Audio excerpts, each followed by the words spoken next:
방사청 대변인은 오늘 브리핑에서 폴란드 현지에 우리 업체 탄약 공장을 건설하는 방안을 논의 중인지에 대해 현재 협의가 진행 중인 사항으로 세부적인 답변은 제한된다고 밝혔습니다.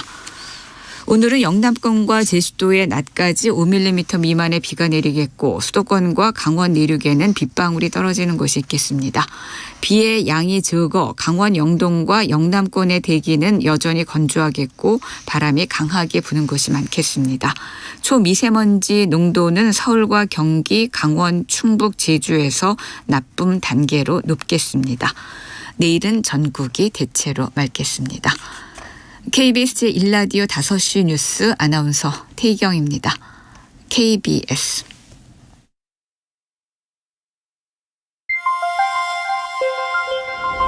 대한민국 중심 채널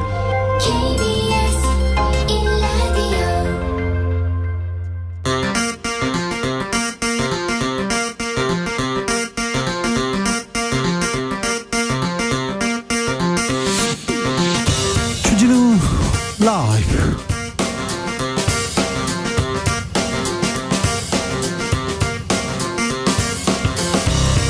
(2023년 3월 9일) 목요일입니다. 안녕하십니까, 주진우입니다.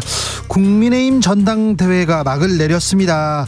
윤석열 대통령 참석하면서 현장 열기는 뜨거웠는데요. 그런데 전당대회 이상한 점이 있었습니다. 여러분 찾으셨습니까? 잠시 후 탁현민 전 청와대 의전비서관과 함께 분석해 드리겠습니다. 이제 막 출범한 김기현호, 앞에 놓인 과제도 산적해 있습니다. 계파 갈등 어떻게 정리할지, 그리고 야당과의 협치, 갈 길이 먼데요. 김재현 국민의힘 신임 최고위원에게 들어보겠습니다. 제3자 변제라는 일제강제동원 피해자 배상 문제, 해법을 두고 후폭풍 거셉니다. 한일 정상회담, 한미 정상회담도 곧 열릴 것으로 보이는데요.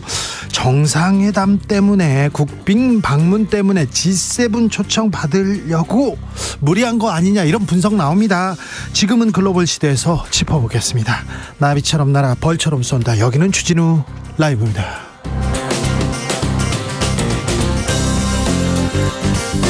오늘도 자중차에 겸손하고 진정성 있게 여러분과 함께 하겠습니다. 정부가 대중교통 실내 마스크 해제를 두고 지금 고민하고 있습니다. 이르면 다음 주에 버스, 지하철에서도 마스크 벗을 수 있을 것 같은데요. 자, 실내 마스크 쓰지 않아도 된다, 이 얘기 나왔습니다만 많은 분들 마스크 씁니다. 아직도 실외에서, 공원에서 안 써도 돼요 해도 마스크 씁니다.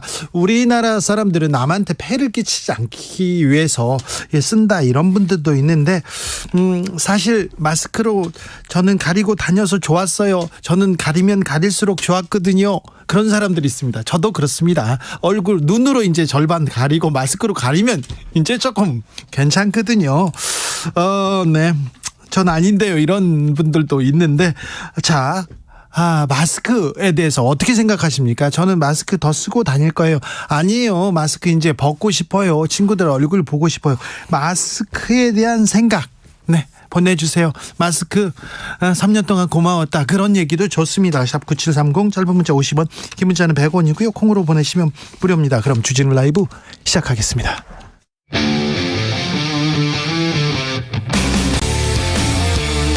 탐사보도 외길 인생 20년. 주 기자가 제일 싫어하는 것은?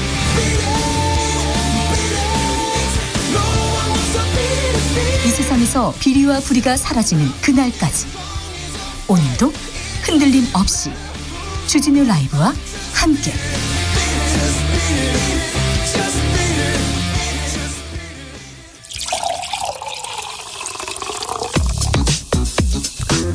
진짜 중요한 뉴스만 쭉 뽑아냈습니다. 주스 정상근 기자, 어서 오세요. 안녕하십니까. 윤석열 대통령이 당선된 지 1년째 되는 날입니다. 오늘 어떤 일정이 있었습니까? 네, 당선 1주년을 맞은 윤석열 대통령은 별다른 기념행사나 메시지 없이 울산 석유화학시설 기공식에 참석을 했습니다. 대통령실 측은 오늘 일정 자체가 대선 1주년 메시지라면서 민생 경제를 챙기는 데 집중하겠다라고 밝혔습니다. 시민사회단체들은 어떤 얘기 합니까? 네, 참여연대 경제정의 실천 시민연합 민주사회를 위한 변호사 모임 등 9개 시민사회단체는 오늘 기자회견을 열고 윤석열 대통령 당선 1년간 이 모든 정책 분야에서 퇴행이 이루어졌다라고 비판했습니다. 이들은 검찰, 법무부 등 일부 조직에 막대한 권한이 부여되며 삼권 분립과 상호 견제가 틀어졌다라고 주장했고요. 네. 남북의 군사적 긴장을 고조시키고 미중 갈등에 깊숙이 편입되는 등 잘못된 정책이 이어졌다라고 주장했습니다. 남북 군사적 긴장, 평화에서 멀어졌다. 이거 큰일이다. 이렇게 생각하는 분들 많습니다. 당선 1년인데 오늘 대통령실에서 또 발표가 있었어요? 네, 대통령실은 오는 16일부터 1박 2일간 윤석열 대통령이 일본을 방문해서 기시다 후미오 일본 총리와 정상회담을 한다고 밝혔습니다. 이번 방일에는 김건희 여사도 동행합니다. 국민의힘에서는 김기현 후가 출범했습니다. 네, 김기현 대표를 비롯한 신임 국민의힘 지도부가 오늘 국립 서울현충원을 참배해서 이 공식 일정에 돌입했습니다. 김기현 대표는 현충원 방명록에 오직 민생 다 함께 잘 사는 국민의 나라 만들겠습니다라고 적었고요. 네. 이후 김영삼 전 대통령 묘역을 참배한 뒤 국회로 이동해 첫 최고위원회를 주재했습니다. 오직 민생 얘기했는데 경선 과정에서 민생 경제는 안 나왔습니다. 민생을 위해서 좀 힘써 주십시오. 노력해 주십시오. 노력하는 척이라도 좀 보여주시기 바랍니다. 실력과 능력 숨기기만 했는데 이제는 좀 능력을 보여주고 실력을 보일 때가 됐습니다. 전 정권 탓만 할 때가 아닙니다. 이재명 민주당 대표 축하 인사를 보냈어요. 네, 이재명 대표는 오늘 김기현 대표의 당선을 축하하면서 민주당도 민생 문제 해결을 위해 협력할 것은 확실히 협력하겠다라고 밝혔습니다. 민생을 최우선 과제로 삼겠다는 약속 꼭 지켜주시리라 믿는다라면서 정당에는 여야가 있어도 국민 앞엔 여야가 없다라고 밝혔습니다. 국민 앞엔 여야가 없지요. 낙선한 분들은 뭐라고 합니까? 네, 안철수 후보는 승복을 했습니다. 오늘 SNS 메시지를 통해서 당원들의 선택을 겸허하게 받아들인다라며 당의 화합을 위해 헌신하며 최선을 다하겠다라고 밝혔고요. 이제 원팀이라면서 새로운 김기현 당대표 지도부에 아낌없는 응원을 보낸다라고 밝혔습니다. 황교안 후보 측은 좀 쉽게 승복이 안 되는 분위기인데요. 오늘 유튜브 채널인 황교안 TV에서는 어제 국민의힘 경선 투표 조작 빼박 증거라는 제목의 동영상이 올라왔습니다. 이것도 부정선거다 이렇게 주장하는 얘기가 나왔어요. 천하람 후보는요? 네, 천하람 후보는 누군가는 권력의 기생에서 한 시절 감투를 얻으면 그만이겠지만 우리는 그렇게 하지 않기를 선택했다라며 비겁하지 않았기에 국민을 닮을 수 있었다라고 말했습니다. 그런데 국민의힘 신임 지도부 이준석 전 대표 엄청나게 공세를 퍼붓더라고요. 네, 김재현 최고위원은 이준석계 인사들을 향해서 훌리건이라는 표현을 썼고요. 이 조수진 최고위원은 선거가 끝났으면 낙선하신 분들과도 봉합을 해야 하지만 이준석 전 대표나 이준석계를 빼고는 접점을 찾기가 쉽다라고 선을 그었습니다. 잠시 후에 김재현 최고위원한테 어떤 일이 있었는지 좀 물어보겠습니다. 오늘 국회에서 정순신 변호사 아들 학폭 기록에 대한 논란이 있었어요. 네, 오늘 오전부터 국회 교육위원회에서는 긴급 현안 질의가 이어지고 있는데요. 이 서울대 측은 국가수사본부장에 지명됐다가 사퇴한 이 정순신 변호사 아들의 대입 과정에 대해 학폭 문제에 대해 할 수 있는 최대한의 감점을 했다라고 밝혔습니다. 앞서 한 언론은 서울대가 정순신 변호사 아들의 학폭 사실을 인지하고도 1점만 감점했다라고 보도한 바 있는데요. 이에 천명선 서울대 입학본부장은 점수 확인을 해줄 수 없지만 당락 영향은 해에 따라 다를 수 있다라고 했습니다. 아, 그렇군요. 다만 이 점수 공개를 요구하는 의원들의 질의에는 개인정보라고 거부했고요. 심사 과정에는 점수와 개인정보가 다 블라인드 처리돼서 심사위원은 수능 점수를 알 수 없다라고 덧붙였습니다. 정순신 변호사 아들 학폭 기록이 지워졌다는 얘기도 있었어요? 네, 정순신 변호사 아들이 다녔던 반포고등학교가 학교폭력 대책 자치위원회를 열고 이 정 씨의 학교폭력 징계 기록을 삭제했다고 이태규 국민의힘 의원 측이 밝혔습니다. 이 원칙적으로는 학교폭력 조치에 대한 생기부 기재를 삭제하려면 졸업일로부터 2년이 지나야 가능한데요. 이 삭제된 시점은 2년이 되기 전입니다. 다만 학폭 조치 결정 이후 최소 6개월 동안 학폭이 재발하지 않으면 학생의 반성 정도 그리고 긍정적 행동 변화 정도를 고려해서 이 졸업 직전 기록 삭제가 가능하긴 한데 정 씨는 이 예외 조항이 활용됐습니다. 네. 하지만 반포고는 정 씨가 반성했고 또 피해자와 화해를 이루었다고 봤지만 법원 판결에서는 반성 정도, 화해 정도 정도가 모두 없음으로 파악된 바 있습니다. 네. 이에 대해 고은정 반포고 교장은 심의위원 9명 전원 찬성으로 삭제가 됐다라면서 학폭심의위원회는 교장이 관여할 수 없다며 이 자료 공개가 불가하다라고 주장했습니다. 오늘 민사고등학교 교장이 나와가지고 학생들이 경향 보면 빨갱이, 조선 보면 적폐 이런 얘기 나오는데 어떻게 생각하느냐, 그러니까 뭐 일상적인 언어다 이런 얘기를 했는데 이게 교육적으로 이게 교육자가 하실 말씀인지 저는 조금 실망했어요. 안타까웠습니다. 가장 똑똑한 학생들을 모아서 이렇게 공부를 가르치고 있다는 데서 이렇게 얘기하다니. 네. 지식을 얻는 것도 중요하지만 먼저 인간이 돼야 되는데 됨됨이도 좀 중요한데요. 최근에 경제 기사에서 부동산 기사 쏟아집니다. 몇 억 올랐어요. 상승, 호재, 반등 이런 얘기 나옵니다. 부동산 봄바람 분다 얘기 나옵니다. 그런데 한국은행에서 집값 더 떨어질 거라고 얘기합니다. 네, 한국은행은 높아진 금리 수준과 주택가격 하락 기대, 주택경기 순환 주기 등을 고려하면 올해 부동산 가격이 추가 하락할 것이라고 전망했습니다. 네. 한국은행은 2020년 이후 소득 등 경제 여건과 괴리된 상태로 주택가격이 큰 폭으로 상승해 조정 압력이 높아졌다라고 봤습니다. 한국은행에서 집값이 더 떨어진다고 얘기합니다. 금리가 더 올라갈 가능성이 있어요. 지금 환율도 보십시오. 그럼 당연히 집값은 어렵죠. 그러니까 경제지 보고 경제기사, 부동산 기사 쓰고 기사 보고 이거 부동산 투자했다 큰일 납니다. 조심하셔야 됩니다. 정명석 JMS 관련해서 수사했을 때 현직 검사가 비호했다 이런 얘기 있었는데 2000년대 후반부터 이런 얘기 많이 나왔어요. 근데 다시 지금 회자되는 겁니다. 공직자 관련된 사이트에서 김건희 여사 배너가 나옵니까? 네, 관련돼서 이 공직사회에서 논란이 있다라는 보도가 나왔는데요. 네. 우리나라 전체 공무원들이 쓰는 이 공직자 통합 메일 첫 화면에 김건희 여사가 나오는 배너가 게시되면서 이 공직사회가 술렁이고 있다는 보도였습니다. 네, 알겠습니다. 아이고, 네, 그러시군요. 네, 거기까지 나오시네요. 주스 정상근 기자 함께했습니다. 감사합니다. 고맙습니다. 나의 마스크 이야기 좀 들어보겠습니다. 강미영님, 화장하면요 안 쓰고 안 하면 쓰게 됩니다. 그러시죠? 이제 뭐 마스크 벗고 뭐 색조 화장품 많이 이렇게 사용한다 이렇게 얘기하더라고요. 잘 팔린다고 얘기하고요. 그동안 마스크 덕분에 화장품값 많이 아끼고 좋았어요. 6150님도 얘기하고요. 유성환님, 저는 원래 기관지가 약해서 코로나 이전에도 마스크 착용하고 다녔어요. 계속 착용할 거예요. 얘기합니다. 마스크 덕분에 감기 한번 걸리지 않았습니다. 코로나도요. 유성환님 얘기했는데 그렇죠. 마스크가 좀 많았어요. 1340님, 겨울에는 보온 효과 있어서 좋았어요. 가까운데 잠깐 다닐 때는 화장 안 하고 너무 편했어요. 더워지면 저절로 벗게 되겠죠. 이렇게 얘기합니다.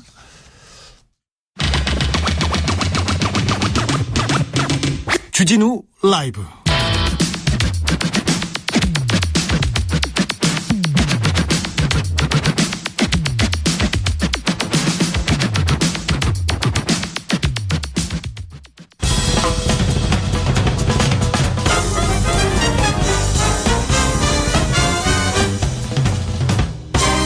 훅 인터뷰. 모두를 위한, 모두를 향한 모두의 궁금증 훅 인터뷰. 어제 38 국민의힘 전당대회 마무리됐습니다. 윤석열 대통령 참석했습니다. 레미제라블 민중의 노래 나왔고요. 뉴진스의 하이보이도 나왔고요. 슬램덩크 주제곡 부르는 가수 박상민 씨까지.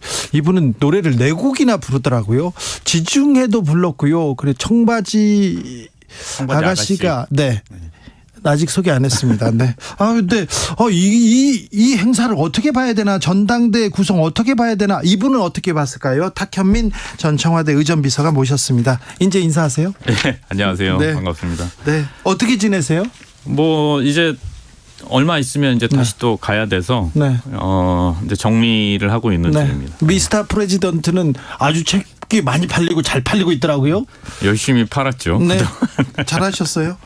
자, 어제 국민의힘 전당대회 네. 이렇게 어떻게 보셨습니까? 탁현민이 보면 어떨까, 어떤 생각 들까 궁금했습니다. 근데 전당대회라는 게 참 어려울 거예요. 왜냐하면 이게 승패가 갈리는 자리잖아요. 네. 보통 공연이나 어떤 이런 형식이 있는 행사는 이 모두의 마음을 모으거나 네. 어떤 다 함께 동일한 어떤 가치를 갖고 있거나 네. 이런 것들을 표출하기 위해서 행사나 공연이라는 형식을 선택하는 건데 네.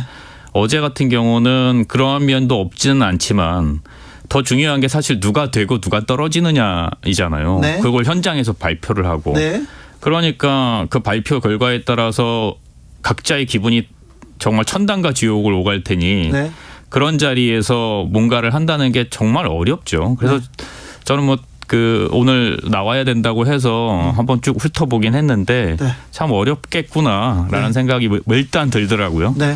어려울 텐데 이 행사를 이렇게 기획하고 준비하면서 탁현민 비서관은 특별히 음악에 대해서 굉장히 큰 의미를 부여합니다. 이 노래를 들었다, 저 노래를 들었다, 들어봐라, 이게 어떤 의미가 있다, 이런 것도 생각하고요. 작곡을 해달라고도 하고 이렇게 맞춰서 해달라고도 하는데 이번에 그 전당대 배경음악 어떻게 들으셨습니까?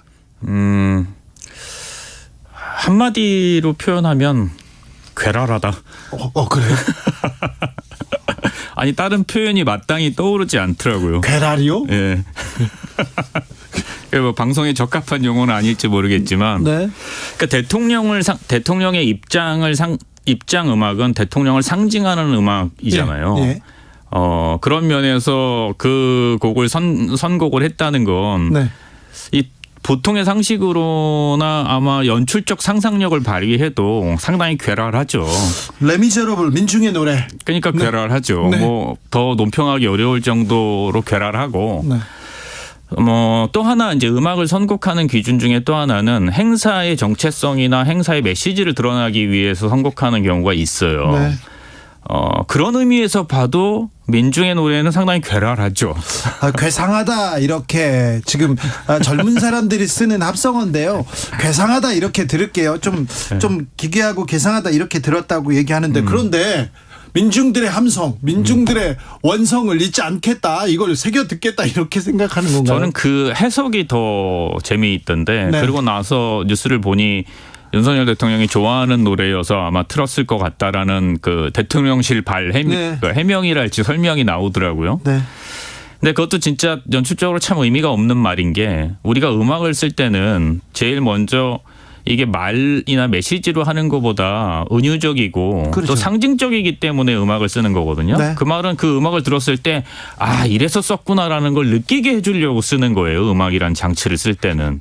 네. 근데 그것이 해석이 안 되니까 본인들이 또 해석을 하는데 윤석열 대통령이 좋아하는 음악이고 평소에 좋아했던 음악이기 때문에 쓴 것 같다. 거기가 무슨 노래방도 아니고 뭐 자기가 좋아하는 노래를 들으려고 가시는 것도 아닐 거 아니에요. 네. 그래서 이렇게 저렇게 의미가 무엇일지 아무리 고민을 해봐도 역시 결론은 괴랄하다. 괴상하다로 또 제가 또 바로 잡겠습니다. 네. 요새 젊은이들이 쓰는 신조어입니다. 죄송합니다. 그 마지막에 뉴진스의 하이보이 이렇게 흘러나오면서 어퍼커트하고 이렇게 들어가시는 장면이 있었어요. 네. 그 장면은 어떻게 보셨습니까? 그것보다도 사실은 어제 대통령 국민의힘 전당대회는 네. 제가 알기로는 광복 이후 대한민국 정부 수립 이후 지금까지 보지 못했던 최악의 의전 참사가 있었던 현장이었어요. 자, 최악의 의전 참사라고요? 네. 어떻게요? 대통령이 참석하는 모든 행사는 대통령의 참석과 함께 시작이 됩니다. 왜냐하면 그렇죠. 대통령이 주빈으로 역할하기 때문에. 네. 이 행사에는 대통령이 참여하겠다고 벌써 한 달 전, 두 달 전부터 공표가 돼 있는 상태였어요. 두 번째는 대통령이 참석하는 모든 행사는 국민의례로부터 시작해요. 그렇죠. 네. 국민의례, 국기에 대한 경례부터 시작하죠. 그렇죠. 국기에 대한 경례, 애국가 제창, 그리고 순국선열에 대한 묵념. 이것이 국민의례의 순서인데 네. 어제는 예. 현직 대통령으로는 처음이 아닐까 싶은데 네. 아마도 처음일 겁니다. 현직 대통령으로는 처음으로 국민의례가 끝난 다음에 입장을 하더라고요. 대통령이 국민의례 끝나고 입장했어요. 네. 그것은 제가 알기로는 하여튼 광복 이후 처음 보는 그림일 거예요. 아니 비서관님, 네. 비서관 아니고요. 네, 전 비서관님. 네. 대통령이 바빠가지고 행사 중간에 와서 인사만 하고 갈 수도 있잖아요. 그런데. 그거는 대통령이 참석하는 행사에는 그런 경우가 일단 문재인 대통령 때는 한 번도 없었고요. 네. 중간에 들어왔다가 중간에 빠져나간 적은 없었고요. 예. 국민의례 끝나고 도착한 적 없습니까? 없습니다. 제가 알기로는 없습니다. 적어도 제가 비서관으로 일할 때는 없었고요. 예. 아마 다른 대통령들도 마찬가지일 거예요. 통상 어떻게 하냐면 만약에 대통령이 늦어진다면 늦어지는 것도 있을 수 없는 일이에요. 예. 왜냐하면 대통령의 이동은 교통통제부터 시작해서 모든 그 경우와 편의를 도모하면서 이동하시기 때문에 그렇죠. 늦을 수 없는 일이고요. 네. 또 하나는 만약에 늦게 가더라도 오히려 전체 행사를 늦게 시작하지 예. 대통령이 행사 중간에 들어가게끔 연출하지 않죠. 지금껏 그랬습니다. 주빈이 좀 늦게 오기 때문에 국민들의 행사가 식순이 늦어집니다. 이런 발표가 있었죠. 그런데 대통령이 국민의례가 끝난 다음에 사람들이 이미 국기에 대한 경례부터 시작해서 1년의 그 국민의례를 다 거행한 다음에 대통령 국민의례에 참석하지도 않은 채 들어와서 레미제라블의 민중의 노래를 들으며 무대 위로 올라와서 어퍼컷을 날리는 예. 역시 참 괴랄한 괴상한. 자, 도대체 설명이 안 되는 장면이 어제 연출된 거죠. 탁 비서관님 혹시 행안부에 이런 아니면 뭐 의전에 대한 이런 좀 수칙 중에 대통령이 바쁘니까 국민의례 끝나고 오는 것도 왔을 때도 이런 뭐 행사를 할 수 있다 이런. 그거는 있을 수도 없는 일이고요. 국민의례는 오히려 대통령의 훈령으로, 그러니까 대통령 명령으로 정해져 있어요. 이렇게 해야 한다. 네. 그 얘기는 대통령도 당연히 그 국민 중에 한 명이기 때문에 본인이 이렇게 해야 한다라고 얘기한 것과 같은 맥락이죠. 그렇죠. 한 걸음 더 나아가면 지금 국민의힘 의원들 뭐 나경원 의원이랄지 전 의원이지만 뭐 추경호, 뭐 곽상도 뭐 이런 분들이 오히려 그거 갖고는 약하다. 이건 법으로 제정해야 된다. 국민의례는. 네. 그래서 국민의례와 관련한 입법도 있었어요. 그래요? 입법이 됐는지는 제가 잘 모르겠지만 입법하자는 그리고 입법 발의까지도 있었어요. 그런 자리에서 더군다나 대한민국 여당의 당직자와 또 수없이 많은 대한민국 여당의 국회의원들 거기에 정부 강요들도 다 있었거든요. 뭐 박진 외교부 장관 제가 얼핏 본 것 같은데 그 모든 사람들이 거기 앉아가지고 대통령이 국민의례에 참석하지도 않은 채 중간에 들어오는 그런 전무후무할 행사를 아무 말도 없이 환호하고 박수치고 맞이하고 행사가 끝난 다음에도 누구 한 명 어느 언론도 이거 이상하지 않냐라고 문제 제기하는 사람이 없다는 건 저 같은 그러니까 의전 비서관을 했던 제 입장에서는 도대체가 이해할 수 없는 상황이죠. 그래서 다른 거는 저는 오히려 뭐 눈에 들어오지도 않더라고요. 뭐 하이보이든 뭐든 이런 게 중요한 게 아니라 어떻게 이럴 수 있지? 이런 생각이 여전히 계속 들고 있습니다. 국가 원수가 국민의례 끝나고 와서 이렇게 행사에 참여했다가 나갔다. 이건 중간에 나갈 수는 뭐 100번 양보해서 중간에 나갈 수는 있다고 생각해요. 왜냐하면 중요한 어떤 국가적인 문제가 생기거나 아니면은 어떤 대통령의 시간을 아끼기 위해서 또 다른 일정 때문에 나가는 건 있을 수도 있다고 생각해요. 그렇지만 국민의례에 참석하지 않고 중간에 들어와서 대통령이 자신을 환호하는 사람들의 환영을 받으며 무대 위에 올라가서 그 자리에서 국민과 국가와 자유를 이야기하고 다시 박수를 받으면서 그냥 가버렸다. 이게 어떻게 이해가 되고 납득이 되고 용인이 될 수가 있는 거죠? 좀 이상했어요. 탁현민 전 비서관이 얘기했던 국민의례 중요성 인식 제고 입법을 추진한 분은 김석기 의원. 그 전에도 있었으나 2017년 김석기 자유한국당 의원이 이런 국민의례 법안 제정안을 국회에 제출하기도 했습니다. 어제 이렇게 얼굴이 보이기도 했는데요. 3.1절 기념사, 3.1절 기념식 특별히 탁현민 비서관은 고심하고 고심해서 이렇게 준비했던 걸로 기억합니다. 윤석열 대통령의 3.1절 기념사, 기념식 어떻게 보셨습니까? 뭐 그 내용에 대해서는 진짜 언급하고 싶지 않을 정도로 뭐 참담한 기분이고요.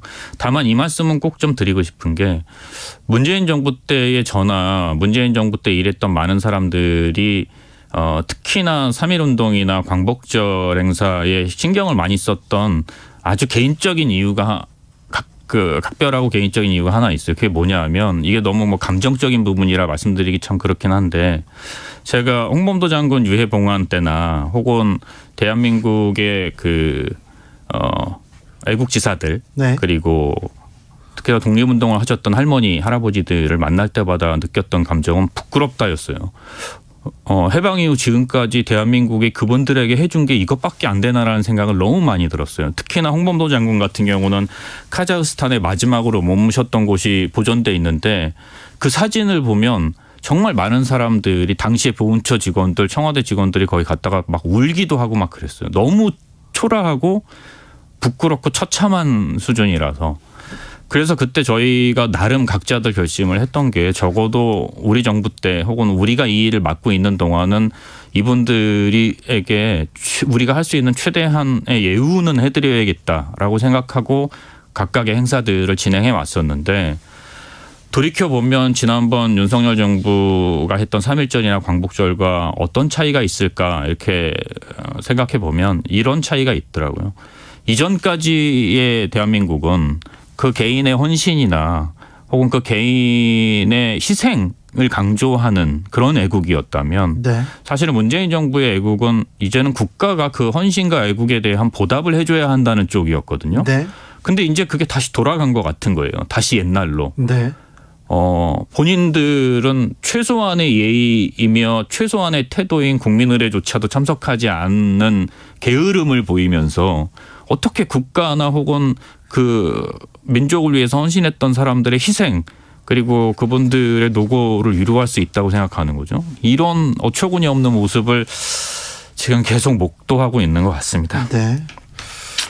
강제징용 배상해법 이후에 한일 정상회담이 개최됩니다. 한미 정상회담도 열린다고 합니다. 국빈 방문한다 이런 얘기도 있었는데 자 한일 정상회담, 한미 정상회담 이거 조금 이 부분 우리 또 이 부분은 좀 놓치지 말았으면 좋겠다 하는 글쎄 뭐 부분이 제가 있으니까. 현안에 대해서 얘기하는 것보다는 네. 제가 맡은 일과 연관해서 얘기하면 국빈 방문은요. 네. 본인이 그러니까 대통령 본인이 혹은 대통령 부인 본인이 말 그대로 국가의 그 상대방 국가에 대접받으러 가는 자리가 아니에요. 예. 대한민국이 대접받으러 가는 자리예요. 예. 그리고 대통령과 그 부인은 그 대한민국을 대표하는 사람이기 때문에 국빈으로 초청이 되는 거고. 네. 그래서 거기서 가져야 할 태도는 우리나라 예. 혹은 대한민국의 각각의 국민들의 이해, 예. 그다음에 각각의 국민들의 역사의식 이런 것들을 상대 국가에게 당당히 주장할 건 주장하고 예. 얻어낼 건 얻어내고 또 품위와 품격을 지키면서 그 역할을 수행해야 되는 거예요. 그 점을 좀 잊지 않으셨으면 좋겠어요. 네. 오늘 윤석열 대통령 당선 1년입니다. 저 의전 비서관이니까 각종 이렇게 보여주던 행사 그리고 전반적으로 어떻게 보였는지 한마디 해주십시오. 그건 뭐 제가 전에도 이 자리에 나와서 말씀드렸지만 논할 수 있는 수준이 아니라 그랬잖아요. 네. 그게 어제도 또 한 번 확인이 된 거죠. 아니 국민의례도 참석하지 않는 대통령의 입장을 하는 그런 구성을 갖고 있는 행사를 어떤 걸 논할 수 있겠어요? 뭐 레미제라블을 썼냐 안 썼냐? 혹은 뭐 하이보이를 틀었냐 안 틀었냐? 대통령이 네. 그 참석하는 행사 몇 시부터 몇 시까지 몇 분 뭐 어떤 일이 있고 어떤 그 시간표를 다 보시죠 먼저. 당연히 보고를 하죠. 그래요? 윤석열 대통령이 그걸 보는지 안 보는지는 저야 알 길이 없죠. 네. 그리고 대통령의 이동은 사전에 수없이 많은 예행 연습을 거쳐요. 예. 그러니까 만약에 제가 미루어 짐작컨대 아마 이 방송이 나가고 나면 그리고 네. 이게 논란이 되면 대통령실에서는 이렇게 변명을 할 거예요. 뭐라고요? 대통령의 이동상에 교통 통제가 늦어져서 늦었다. 어쩔 수 없는 상황이었다. 네. 절대 거짓말이라고 생각하시면 돼요. 대한민국 경찰이 그렇게 허투루 일하지도 않고요. 예. 모든 신호 체계 이런 것들을 사전에 몇 번이나 왔다 갔다 하면서 다 연습을 합니다. 네. 그래서 그 시간에 적어도 1분 정도 이내에서는 그 시간에 예정된 시간에 도착하게 돼 있어요. 예. 만약에 늦었다면 예상보다 늦게 도착한 거라면 네. 그건 딱 하나의 이유예요. 대통령이 게을렀기 때문이에요. 대통령을 누가 끌고 나올 수가 없잖아요. 자, 아무튼 근데 국민의례 끝나고 대통령이 입장하도록 그렇게 계획된 행사였다 이렇게 봐야 됩니까? 그렇다면 더 문제죠. 네? 대통령이 참석하는 행사에서 대통령을 국민의례를 빼요? 지금 이렇게 빼고 아니 그러니까 그게 처음부터 의도였다면 아니 대통령 몰랐겠죠. 모를 수가 없죠. 대통령이 참석하는 행사의 전체 행사의 순서는 네. 의전비서관실에 적어도 의전비서관과 그 행사와 관련이 있는 정무비서관 네. 이런 데에서 당연히 그것을 검토하죠. 네. 그래서 문제가 있으면 오히려 지적을 하고 수정토록 하지 네. 대통령이 행사의 내용을 아무것도 모르고 그냥 오라니까 그 시간에 갔다? 네. 이런 어처구니 그러면 진짜 전부 다 네. 그 이거 뭐 할 말이 없어요, 진짜. 지금 의전비서관의 기본이 지금 좀 부족한 겁니까? 기본 정도가 아니죠. 이거 뭐라고 할까요? 어디 나갈 때는 바지를 입고 나가야 된다. 이 정도 수준의 얘기라. 아니 바지는 뭘 그 정도. 그런데 국민의례를 참석하지 않는 대통령 이걸 어떻게 봐야 될지. 전 참아 볼 수가 없습니다. 참혹합니다. 그래요? 네. 1년 됐으니까 이제 좀 나아지겠죠. 아니 그러니까 1년이 되는 날 이런 일이 벌어지는 거 아니에요? 모르겠습니다. 이제 이 괴랄함을 참을 수가 없습니다. 네, 괴상함으로 바꾸겠습니다. 죄송합니다. 탁현민 전 청와대 의전비서관의 말 들었습니다. 오이옥 애국지사 애국가가 흘러나가고 있습니다. 감사합니다. 네, 고맙습니다. 교통정보센터 다녀오겠습니다. 김한나 씨. 네, 시각 교통정보입니다. 서울 시내는 점차 교통량 늘고 있는 가운데 곳곳으로 돌발 상황들도 많아서 주의하셔야겠습니다. 먼저 올림픽대로 공항 쪽으로는 잠실대교에서 노량진 수산시장까지 밀리고요. 반대 잠실 방면으로는 반포대교부터 영동대교까지 더디게 지납니다. 또 강변북로 일산 쪽으로는 잠실대교부터 양화대교까지 밀렸다가 풀렸다가를 반복하는데요. 40분가량 소요되겠습니다. 북부간선도로 종암분기점 방면으로는 구리 나들목부터 종암분기점까지 꽉 막히고 있습니다. 고속도로에서는 경부고속도로 서울 방면 오산에서 동탄분기점까지와 수원 부근 그리고 달래내에서 한남나들목까지 11km 정체고요. 서해안고속도로 서울 방면은 서평택 분기점에서 화성 휴게소까지 매송에서 용담터널 다시 일찍에서 금천까지 밀립니다. KBS 교통정보센터에서 김한나였습니다.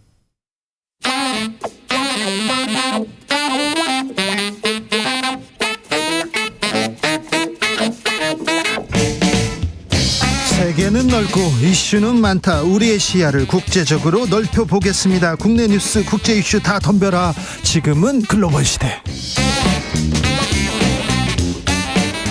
국제적 토크의 세계로 들어가 봅니다. 군사 외교 안보 전문가 김종대 전 의원. 안녕하십니까.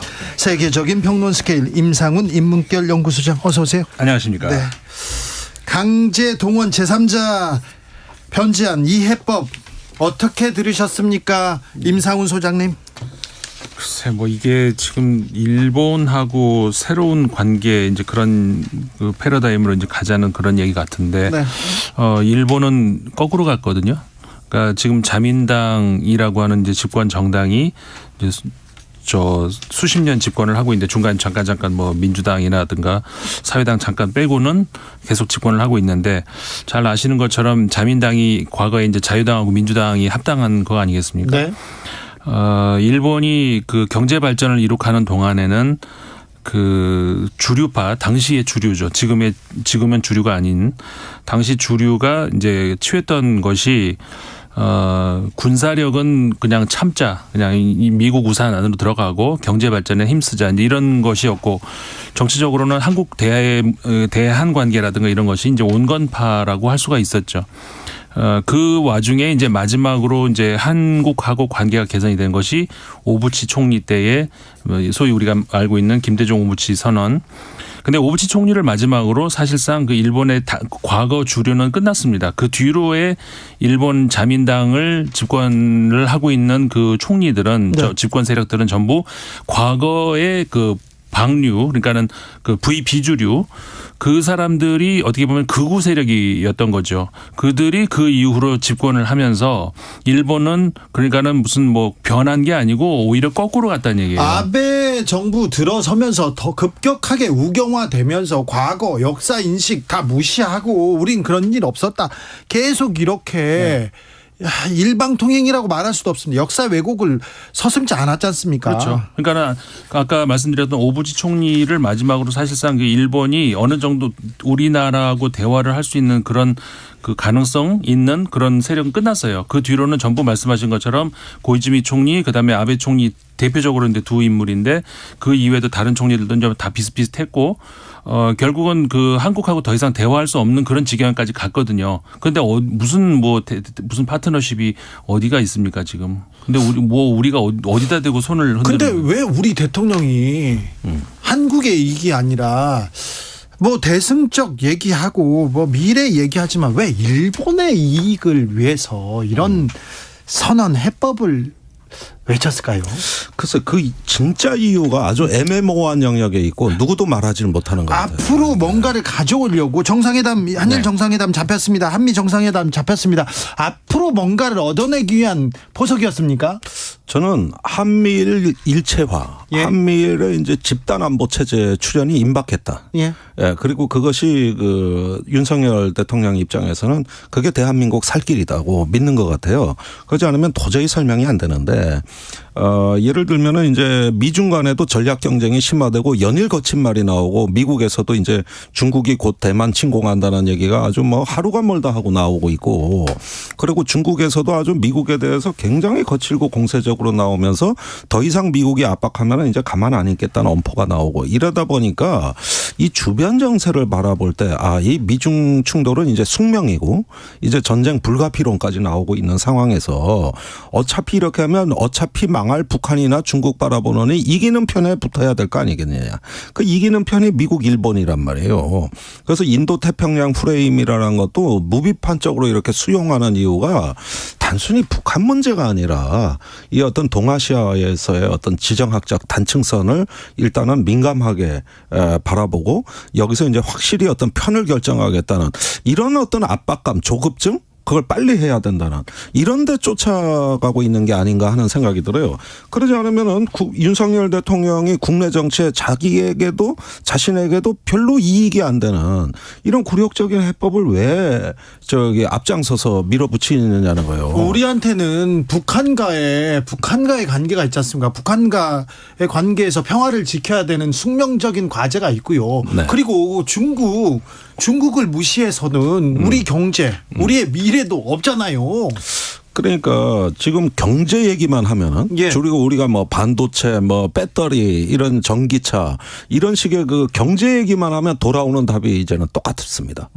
그건 경제 문제가 아니라 안보 문제래요. 반도체가 이게 뭐 수출 뭐 우리는 이런 거 걱정하지만은 미국의 시각은 반도체는 안보 문제다. 전략적인 물자다. 이거 중국에 들어가면 큰일 난다. 이 사이에 경제 논리는 이야기할 여지가 없어져 버리는 것이죠. 배터리 마찬가지죠.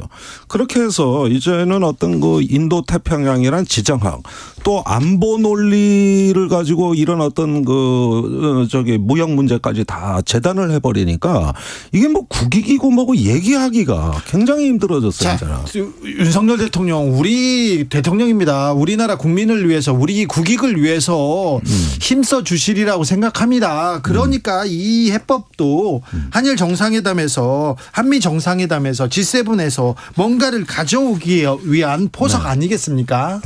그런데 저는 일단은 안보 문제가 70-80% 나머지 경제 문제 공급망이나 이런 문제도 안보 논리로 얘기한 공급망 문제가 나머지를 차지할 거라고 봅니다. 제 생각에는 이렇게 역사 문제를 주변화하고 부차적인 문제로 취급하면서 그 빈자리에 놔두고자 하는 거는 이제는 어떤 그 안보 협력, 한미일 안보 협력 여기에 올인하겠다는 뜻으로 비춰져요. 안보 얘기하고 여기 또 뭐 미국 편에 선다. 그래 미국하고 가깝게 지내는 건 좋죠. 미국 편에 선다. 이거는 중국과 러시아와는 멀어진다는 건데 중국 전인대도 개막하고 중국의 선택은 중국과의 관계는 어떻게 됩니까? 그러면 뭐 중국과의 관계가 그 결국은 미국하고의 지금은 그 선택의 선 그 하나를 골라야 된다는 그런 쪽으로 가고 있잖아요. 그런데 소장님, 네. 우리가 지금 중국과 미국 사이에 있어요. 네. 힘은 약하지만 중국도 미국도 한국을 또 그렇게 또 멀리할 수 없어요. 그래서 한국한테 잘 보이려고 이렇게 노력할 수도 있잖아요, 외교적으로. 그러니까 그 반도 국가들을 네. 전 세계에 있는 반도 국가들을 보면은 이탈리아를 제외하고는 그리고 군사력으로는 이탈리아도 앞섰고 그러니까 우리나라가 가장 강한 반도 국가일 겁니다. 아, 그렇겠죠. 예. 그렇네요. 그 군사력을 얘기하자면 이탈리아보다도 더 강력한. 우리가 나라죠. 강하죠. 그런데 우리나라만큼 그 주변국에 휘둘리는 데를 그 없는 것 같아요. 다른 데가. 예. 그리고 역사적으로 봐도 그렇고. 그러니까는 이 반도국 우리나라 정도의 국력을 가진 반도국이라면은 충분히 배팅을 할 수 있는 그런 역량이 그 있거든요. 자주적으로. 근데 우리나라는 그런 게 안 보인다는 것이죠. 왜 그 지금 이런 조건에서 중국도 안달하게 만들고 미국도 안달하게 만드는 그런 어떤 외교 역량이 왜 안 나오는가? 난 그게 참 답답해요. 그렇죠. 네. 그런데 그 문제가 이제 보니까 스스로 강해진 우리 자신에 대한 어떤 재발견, 그다음에 또 어떤 조금 더 외교에서의 어떤 성공 에너지, 그런 어떤 축적을 통해 가지고 이제 부채살처럼 우리가 세계로 이렇게 뻗어나가고 경제 영토를 넓히는 뭐 이런 어떤 영광의 시간들이 이제는 끝나가고 있는 거 아닌가. 끝나가요? 예. 오히려 과거에는 우리가 노태우 대통령 때 북방 정책을 추진하고 예. 예, 미국이 그때 저기 굉장히 마뜩찮아 때도 우리가 미국보다도 오히려 앞서서 대륙으로 진출했고 예. 이렇던 어떤 그 진취적이고 적극적인 시절이 있었습니다. 예. 지금 같으면 아주 꿈 같은 이야기들이에요. 박근혜 정부만 해도요. 박근혜 전 대통령이 아베 총리 안 만나주니까 아베가 안달을 했어요. 그리고 시진핑 주석도 그렇고요. 계속해서 만나려고 박근혜 대통령 때만 하더라도 네. 외교의 유라시아 이니셔티브라고 해서 네. 대륙 지향성을 강하게 박근혜 대통령이 표방했습니다. 그렇죠. 중국과도. 지금 그것이 인도 태평양 전략에선 빠져 있는 거예요. 네. 그러니까 인도 태평양은 인도양과 태평양 전략입니다. 네. 이건 섬나라의 생존 전략이에요. 해양 세력. 예. 그런데 여기선 아시아가 빠져 있는 거죠. 아시아라는 그 대륙이 빠져 있는 거예요.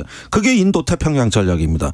그런데 우리 역대 보수 정권도 보면은 굉장히 그 어떤 그 대륙 지향성을 표방하고면 균형 외교를 표방했거든요. 그렇죠. 그게 윤석열 정부에서 없어진 거예요.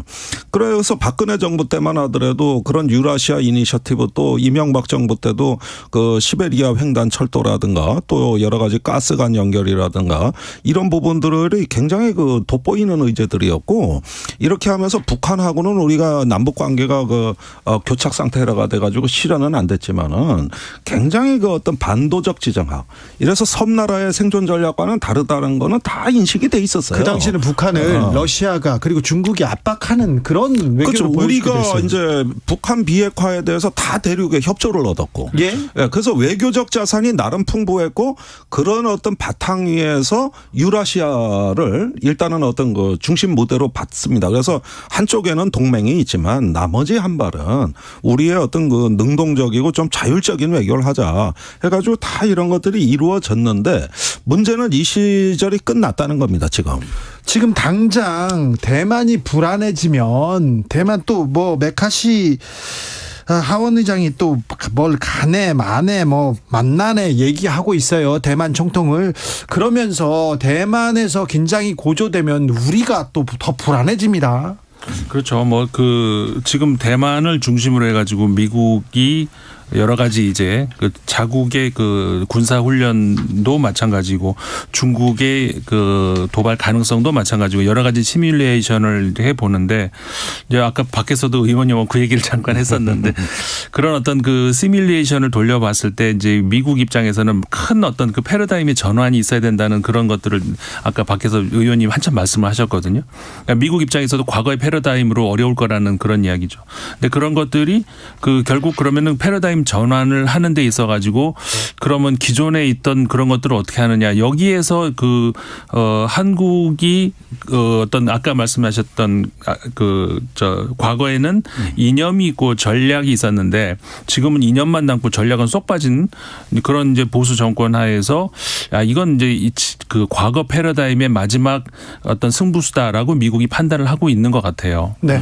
그런데 아무튼 한 번 더 묻겠습니다. 김종대 의원님. 모르는 게 없는 김종대 의원님 꼭 알려주세요. 이것 좀 알려주세요. 이번에 일본과의 외교, 이 강제동원 피해자들에 대한 제3자 배상, 이거 뭐 제3자 배상이라도 할 수도 없어요. 우리 피해자가 피해자를 뭐 도와준다 이렇게밖에 볼 수 없는데 이건 명백한 일본한테는 뭐 일본의 대승, 일본의 압승으로 볼 수 있어요. 일본의 이익을 위해 자 외교라는 게 주고받는 거지 않습니까? 네. 자 일본도 환영, 미국도 환영. 자 이제 일본이 뭘 도와주겠죠? 미국이 이제 또 밀어줄까요? 일단은 더 청구서가 더 날라올 것이다. 더 날라와요? 예, 뭐 산케이 신문 보도 그대로예요. 한국은 세게 다루니까 저렇게 엎드리지 않냐.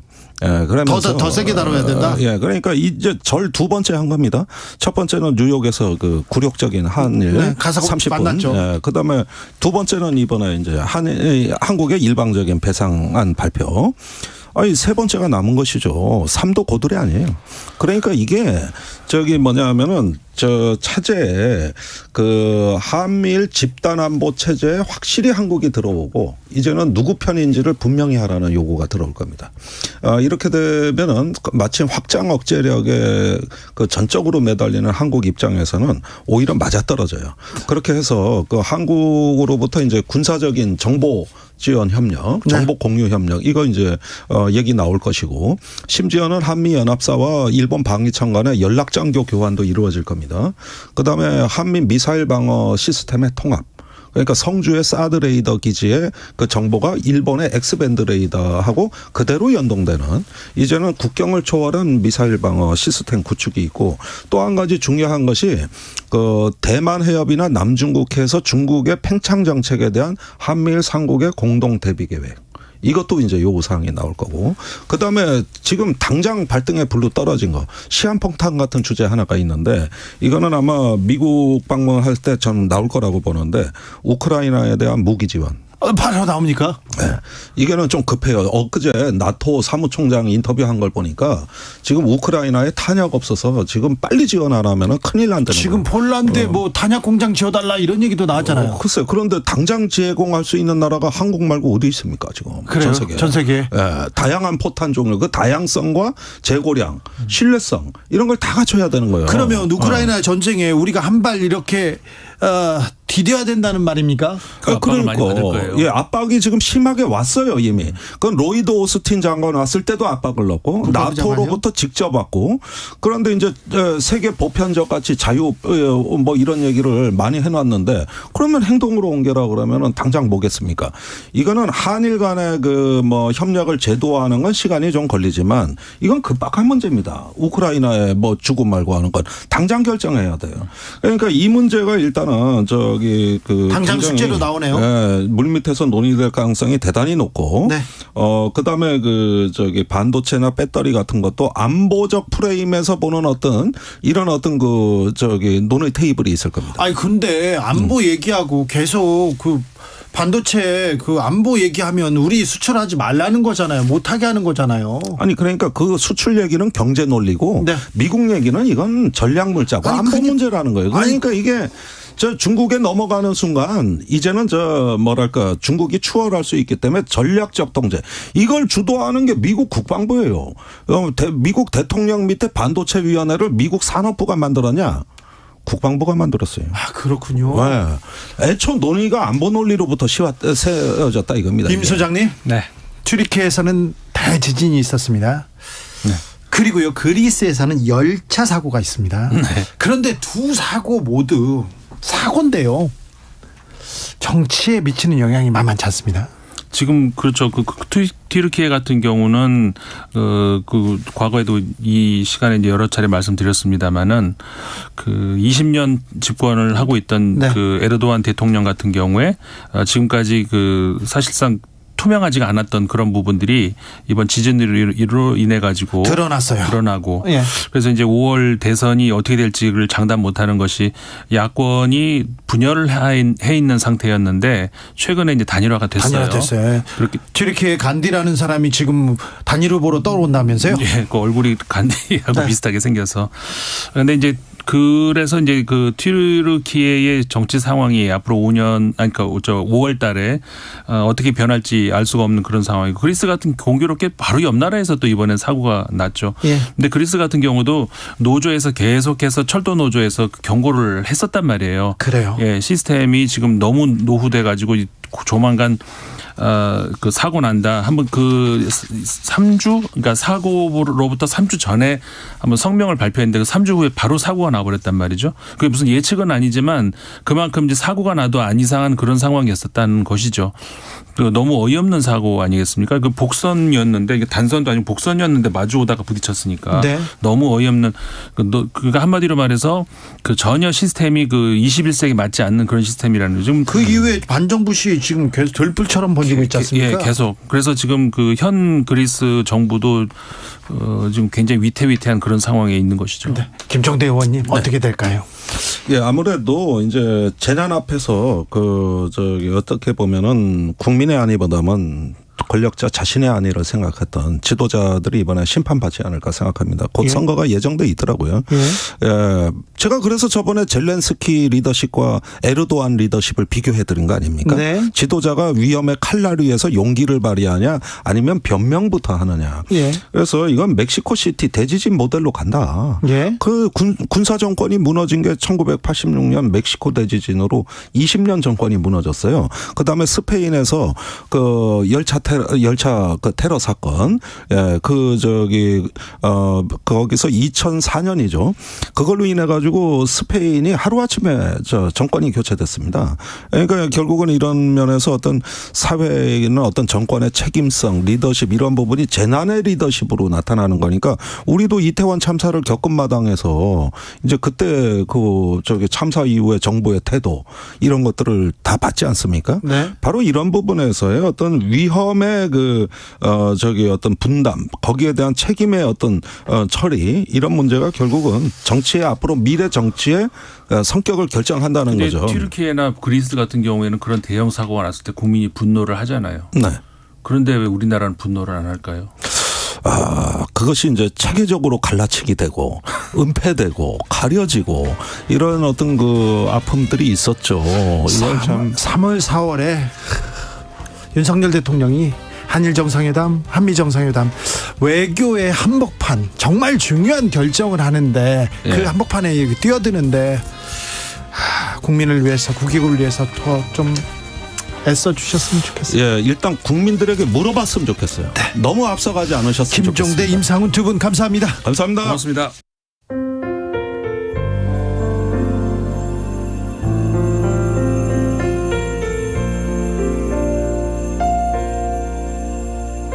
KBS 라디오 연중기획 희망충전 대한민국 524번째 이야기.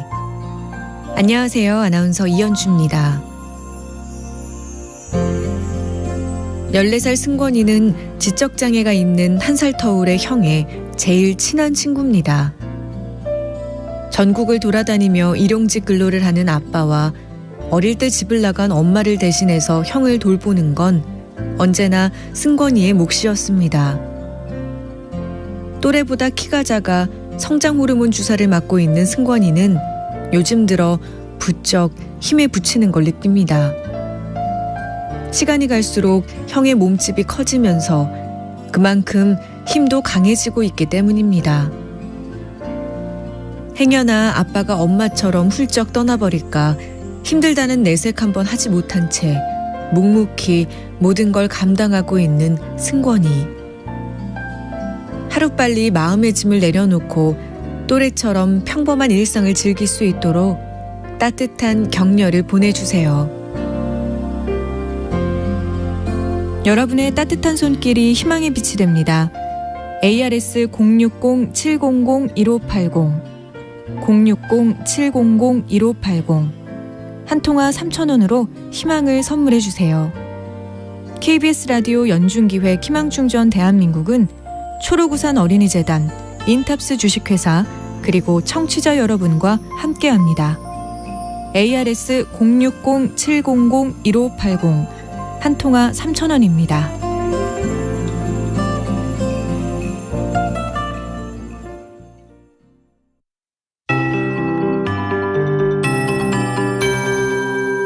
KBS 58분 날씨.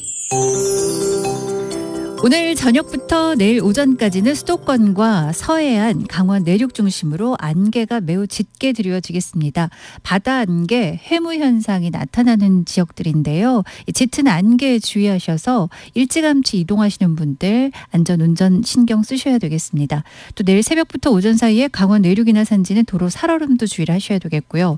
우선 일요일 전국에 비 예보인데요. 이 비가 오기 전까지 동쪽 지역은 또 건조특보가 지속되는 곳이 많겠습니다. 게다가 이 비 오기 전까지는 내일 특히 4월 하순에 해당하는 기온까지 오르는 등 전국적으로 기온이 매우 높겠습니다. 일요일에 비가 그치고 나면 전국에 일요일과 월요일 이틀간 반짝 추위가 찾아올 것으로 예상됩니다.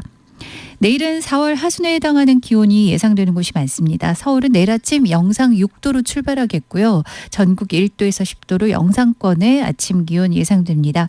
내일 낮 기온은 서울이 오늘보다 무려 9도나 높아지면서 22도까지 오를 전망이 있고요. 특히 내일은 대전 대구가 25도, 광주 26도로 활동 많으신 분들은 약간 더울 수 있는 지역도 있습니다.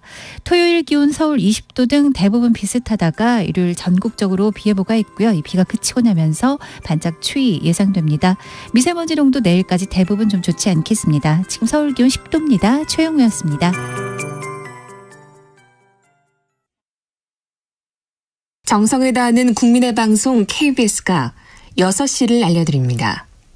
AM 711kHz, FM 97.3MHz, KBS 1라디오입니다. HLKA.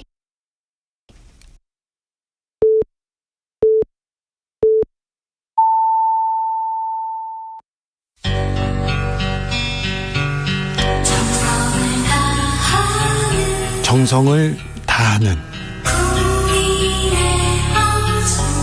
국민의 방송 KBS 주진우 라이브. 그냥 그렇다고요. 이 시각 라디오 정보센터 뉴스입니다. 윤석열 대통령이 오늘 16일부터 1박 2일 일정으로 일본을 방문해 기시다 일본 총리와 한일 정상회담을 갖습니다. 윤 대통령의 방일에는 부인 김건희 여사도 동행한다고 대통령실이 밝혔습니다.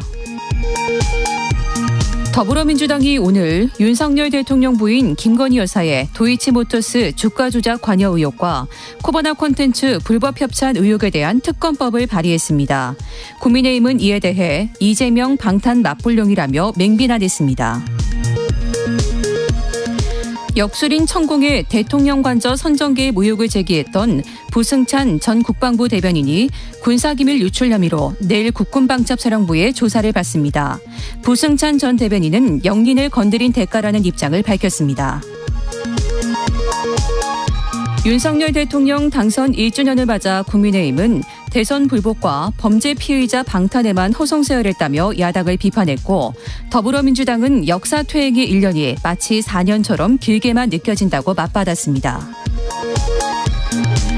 윤석열 대통령 당선 1년을 맞아 참여연대, 경실련, 민변 등 9개 단체는 오늘 기자회견을 열고 윤석열 정부의 퇴행을 경고한다면서 사회 경제 분야 국정 운영에 대해 부정적인 평가를 내놨습니다. 지금까지 라디오 정보센터 뉴스 정한나였습니다.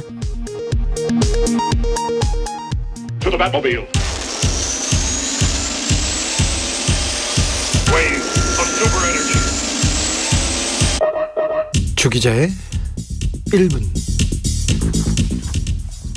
이명박 전 대통령의 사위 조연범 한국타이어앤테크놀로지 전 한국타이어 회장이 구속됐습니다. 회사 돈으로 페라리, 폴쉐, 각종 슈퍼카를 샀다고 합니다. 회장 집수리 비용도 회사에서 냈다고 하죠. 조 회장은 협력업체에 회사 돈을 빌려주기도 했어요. 이 회사 부품을 비싸게 사줬다는 의혹도 지금 수사받고 있습니다. 검찰은 모종의 거래가 있다고 보고 있는 건데요. 조현범 회장은 억울할 거예요. 아니 다른 재벌들 다 그렇게 하는데 다 회사 돈으로 쓰는데 왜 나만 가지고 그래? 그럴 거예요. 억울하다고 합니다. 네. 이해합니다. 이해해요. 그런데 조 회장 전력이 있습니다.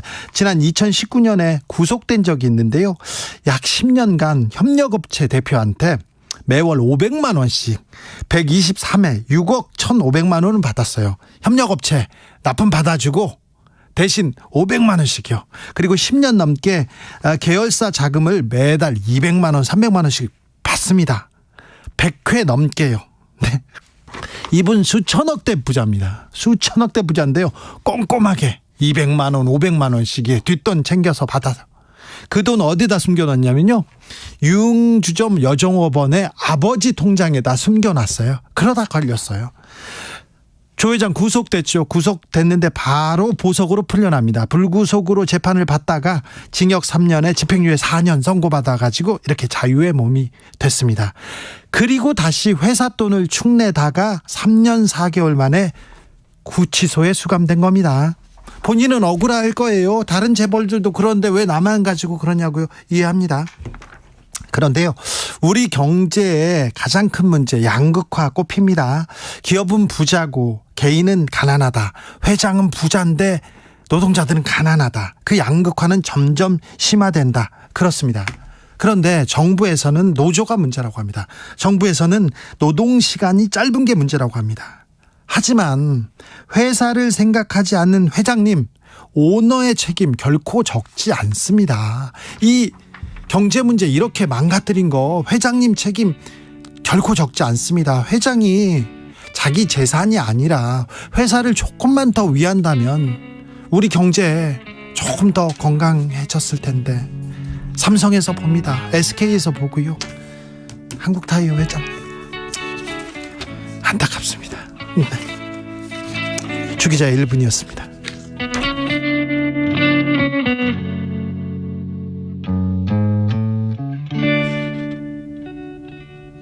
영화 기생충에 나왔습니다. 네, 정재일, 최우식이 부른 소주 한 잔.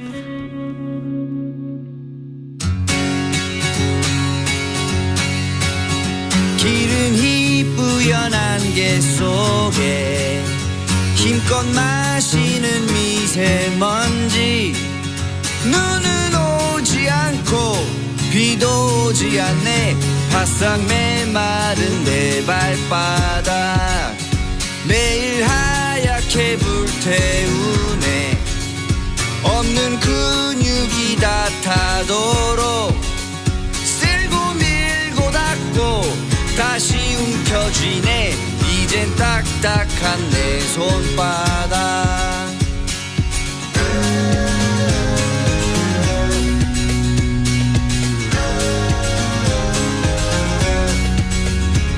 차가운 소주가 술잔에 넘치면 손톱 밑에 낀 때가 촉촉해 마른 하늘의 비구름 조금씩 밀려와 쓰디쓰니 소주가 술잔에 넘치면 손톱 밑에 낀 때가 촉촉해 빨간 내 오른쪽 뺨에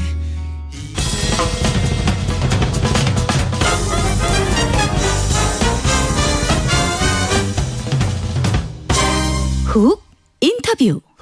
훅 인터뷰 이어가겠습니다. 국민의힘 새 지도부 꾸려졌습니다. 김기현 당대표 당정 원팀 강조하면서 새 출발 알렸는데요. 이제 능력을 좀 보여줘야 됩니다. 그 당내 관계는 어떻게 해결할지 그리고 야당과의 관계는 어떻게 풀어갈지 새 지도부의 궁금한 점 이분께 묻겠습니다. 국민의힘 수석 최고위원 되셨습니다. 김재원 최고위원 모십니다. 안녕하세요. 안녕하세요. 네. 수석으로 이렇게 최고위원 되셨어요. 뭐 예상하셨죠? 아니요, 전혀 예상하지 못했습니다. 네. 사실 제가 여론조사에서도 지지자 여론조사에서도 사실은 한 번도 1등한 여론조사가 발표된 적이 없었거든요. 네. 저는 사실 꼴찌로라도 당선되면 참 다행이겠다라고 생각하면서 선거운동을 하고 있었기 때문에 네. 굉장히 마음이 불안한 상태였지 1등하리라고는 생각하지 못했습니다. 그렇게요. 윤핵관이다 그렇게 평가받는 분은 아니었는데 아무튼 김재원은 김재원이다 이런 얘기가 당 내외에서 계속 들렸습니다. 자, 김재원 최고위원님, 자 이번 전당대회 결과 어떻게 받아들이십니까? 어떤 의미인가요? 당원들은 사실 우리 당원들 또는 우리 당의 지지자들은 탄핵 이후에 많은 파란을 겪으면서 보수 정당인 우리 국민의힘이 침몰해서 거의 갈기갈기 찢어지기도 하고 그 과정을 겪으면서 일부는 또 탈당해서 남아있는 당원들을 극단적인 언어로 비난하기도 하고 이런 아픈 과정을 겪었거든요. 그러면서 지난해 윤석열 당시 검찰총장을 영입해서 대통령으로 만들고 정권을 획득했던 그런 경험이 있기 때문에 사실 가장 염원하는 것은 분열하지 말고 하나가 되어서 정권을 잘 이끌어주길 바라는 마음이 정말 마음속 깊이 간절하다는 것을 느꼈고요. 네. 그런 과정이 이번 국민의힘 전당대회에서 어쨌든 여러 가지 우여곡절을 겪었지만 김기현 당대표를 선출했고 최고위원들도 뽑아준 것이 아닌가 생각합니다. 네, 단합하라, 당정 원팀 이런 얘기가 계속 나오긴 했습니다만 그런데요, 당정 그리고 대통령실하고 국민의힘하고 한 몸이 되는 거 이거는 일방통행은 곤란하지 않느냐 이런 얘기도 있어요. 그런 우려가 있는 것도 잘 알고 있고요. 또 네. 그렇게 되지 않도록 노력해야 되는 것도 저희들의 또 몫입니다. 네.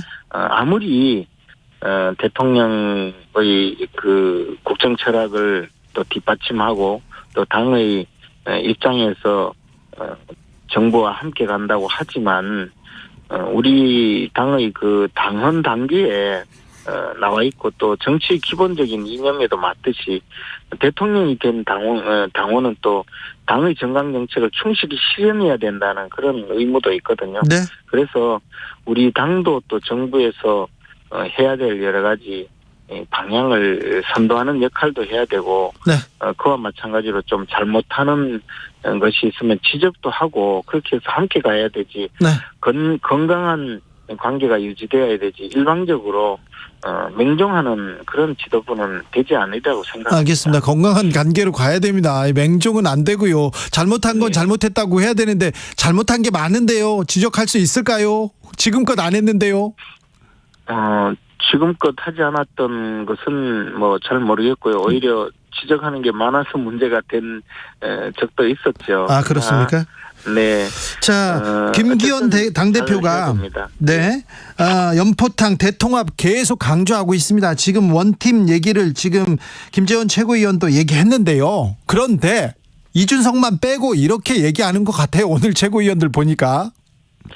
그렇지는 않습니다. 우리 당이 탄핵 이후에 작년에 정권을 다시 교체하고 정권을 찾아올 때는 이른바 플랫폼 정당의 기본 자세를 취했거든요. 그래서 우리 당의 정강 정책에 동의하는 분이라면 누구든지 받아들여서 함께 경쟁하도록 만들어서 우리 당이 정권 교체를 한 것이지 어느 누구는 배제하고 누구는 밀어내고 하는 방식으로는 있어서는 안 된다고 봅니다. 그리고 그런 과정을 수없이 겪어서 사실은 당을 통합해 왔는데 지금 우리 당의 일원이 되어 있는 이준석 전 대표가 물론 굉장히 문제를 많이 일으키고 난동을 부리고는 있지만 그러나 그래도 우리 당의 훌륭한 자산이라고 생각하고 난동을 부리고 있지만 훌륭한 자산입니까?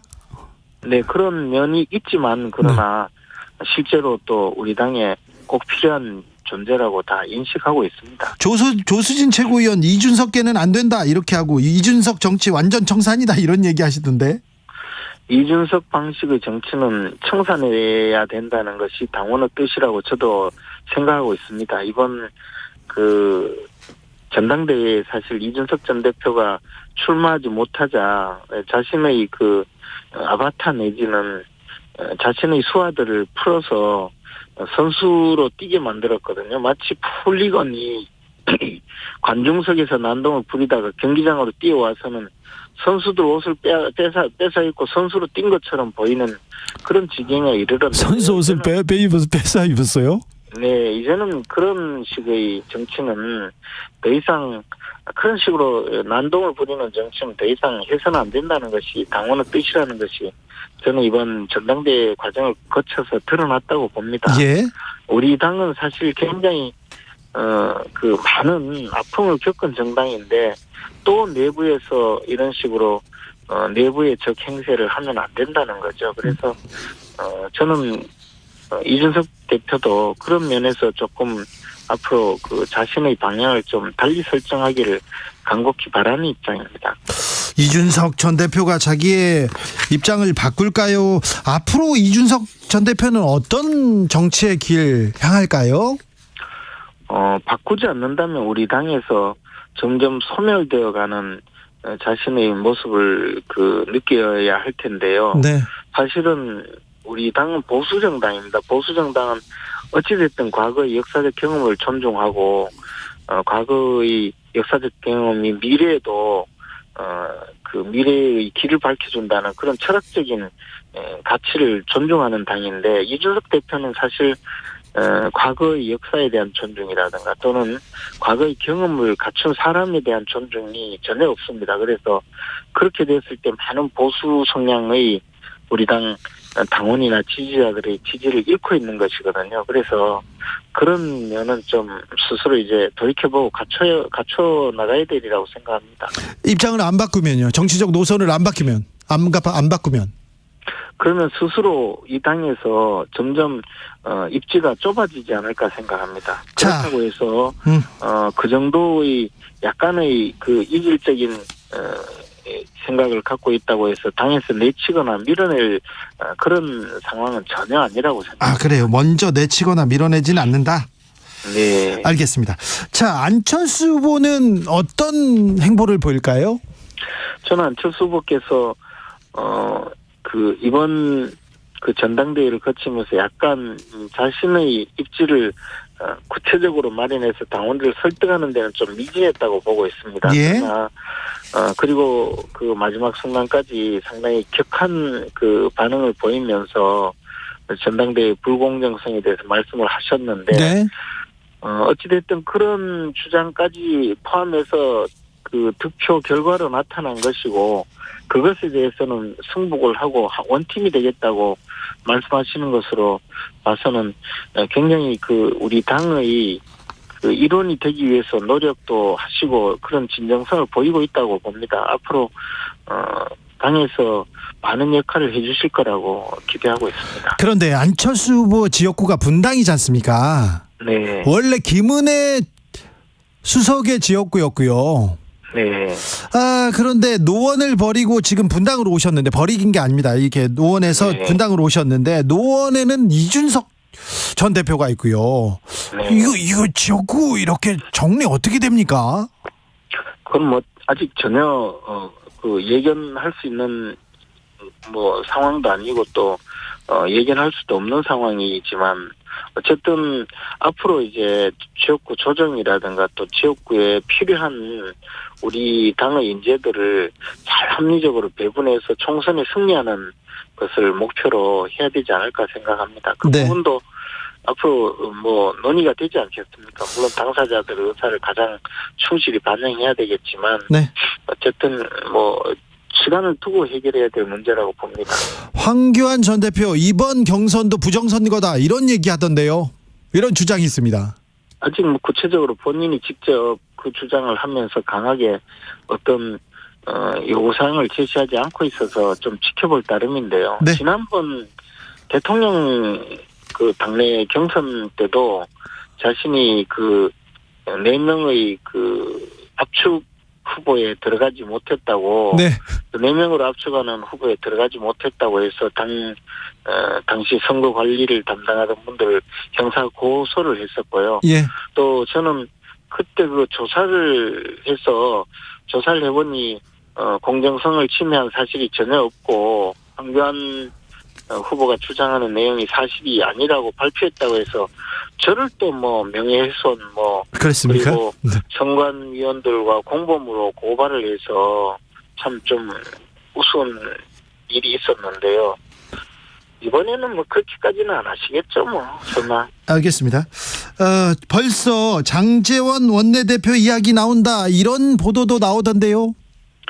뭐 저는 의원이 아니기 때문에 원내대표 선거는 전혀 관여할 수도 없고 또 뭐 아직까지 생각을 해본 적이 없습니다. 어쨌든 원내대표 선거는 또 의원들이 판단하지 않겠습니까? 네. 뭐 이건 좀 피해 가시는데요. 김재원 최고가 모르는 것도 있습니까? 장제원 의원은 그럼 어떤 역할을 하게 될까요? 장제원 의원은 지금까지도 많은 역할을 했고 또 제가 보기에는 대통령께서 아직 그 여의도 정치에 좀 익숙하지 못한 면을 많이 채워주는 역할을 한다고 봅니다. 그리고 사실 대통령께서 국회의원을 경험하고 대통령이 되신 분이 아니어서 간접적으로 국회를 많이 경험하고 있는데 그 점에 대해서 그 빈틈을 좀 메꿔주는 역할을 상당히 충실하게 하고 있다고 봅니다. 그렇다면 앞으로도 그런 역할이 많이 있을 거라고 봅니다. 어제 전당대회 있었는데요. 네. 전당대회 행사에서 좀 주목하거나 이렇게 이거는 좀 잘했다, 이건 좀 부족했다 이런 점이 있었습니까? 저는 사실 제 득표 결과가 발표되기 전까지는 아무 생각이 없어서 사실 잘 기억이 나지 않습니다. 그래요? 근데 이제 우리가 사실 제가 그 전당대회에 경험한 것이 제가 39살인 2004년도에 국회의원이 되면서 그 무렵에 처음 박근혜 전 대표를 선출하던 전당대회부터 지금까지 20년 동안 겪어오고 있거든요. 그동안 참 많은 일이 있었는데 우리 당이 사실 그 대중적으로 인기가 있는 가수를 불러놓고 그 공연을 들을 만큼 그렇게 화기애애하고 분위기가 좋은 전당대회는 솔직히 처음이었습니다. 그래요? 네, 그동안에는 사실 그런 적이 없습니다. 전당대회는 굉장히 힘든 과정이었고 아니면 정권을 잃은 야당이었었고 또 여당일 때도 전당대회는 그렇게 화기애애하고 그렇지 않고 그냥 몸이 건조하게 넘어가거나 또는 굉장히 치열하게 싸우는 그런 과정이었기 때문에 사실 저는 어제 그 장면이 굉장히 인상 깊고 감개무량할 정도였습니다. 저도 인상적이었어요. 박상민 씨가 이거 참 야단났네 막 노래 부르는데 이걸 어떻게 봐야 되나 막 그렇게 생각했는데 그렇게 보셨군요. 그래서 그것이 나쁘게 보면 어떡하나 하는 마음도 사실 있었는데요. 왜냐하면 그 전에 기억은 과거에 국회의원들이 몇 명 아마추어들이 노래도 잘 못하면서 밴드를 만들어서 전당대회 때 공연을 한 적이 있었습니다. 기억납니다. 네, 그 정도는 몰라도 이렇게 가수를 부를 정도로 우리 당이 이제 정상화되었구나. 20년 만에 일반 국민들이 이 정도는 봐줄 수 있을 정도로 굉장히 나름대로 정상적인 당이 되었구나라는 생각을 가졌습니다. 그런데 어제 전당대회 국민의례가 끝나고 대통령이 오셨어요. 네. 국가 원수가 국민의례를 하지 않았다 이런 지적이 나왔습니다. 과거에도 국민의례 이후에 입장한 사례도 있고요. 그렇습니까? 그런 사례는 없다는데요? 그렇지는 않습니다.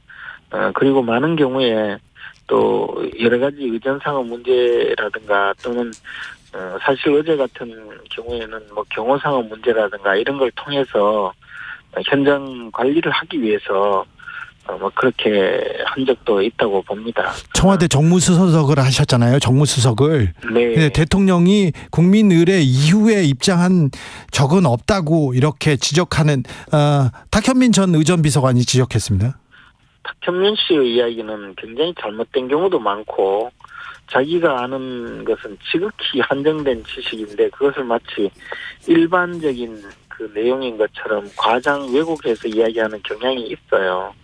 그래서 물론 구체적으로 다 살펴본 거는 아니지만 탁현민 씨가 이야기한 것이 모두 맞다고 볼 수는 없습니다. 알겠습니다. 아무튼 그건 좀 따져봐야 되겠습니다.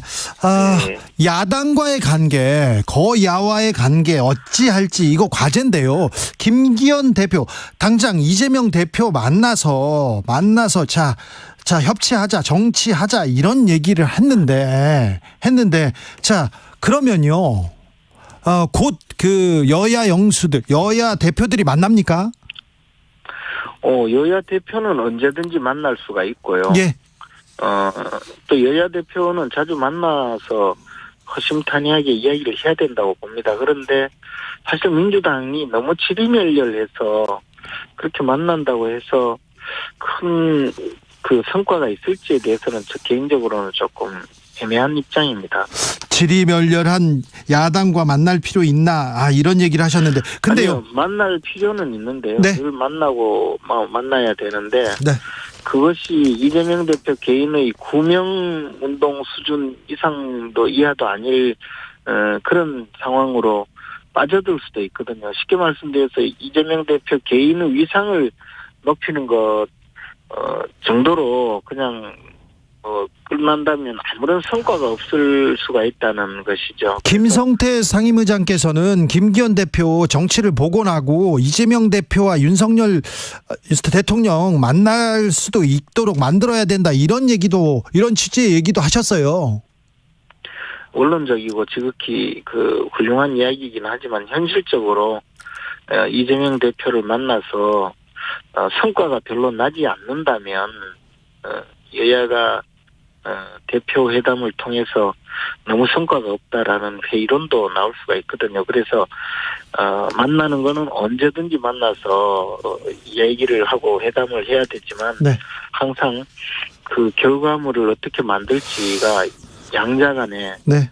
실무자들이든 또는 그 어떤 조정을 담당하는 분들이든 미리 만나서 성과를 낼 수 있도록 사전 조정이 충분히 있어야 됩니다. 김재원 최고 얘기를 듣자 보면 그러면 이재명 대표와 윤 대통령의 만남은 뭐 좀 어렵겠는데요?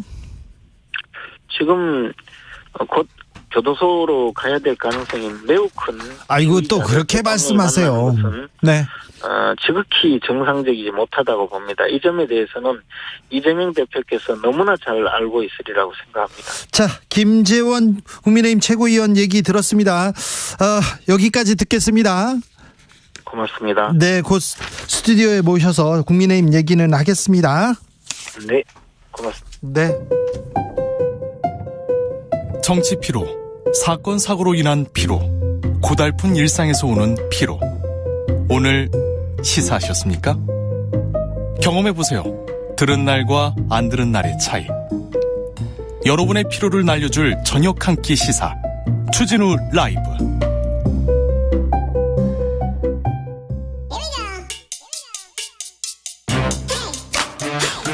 뉴스를 향한 진지한 고민, 기자들의 수다.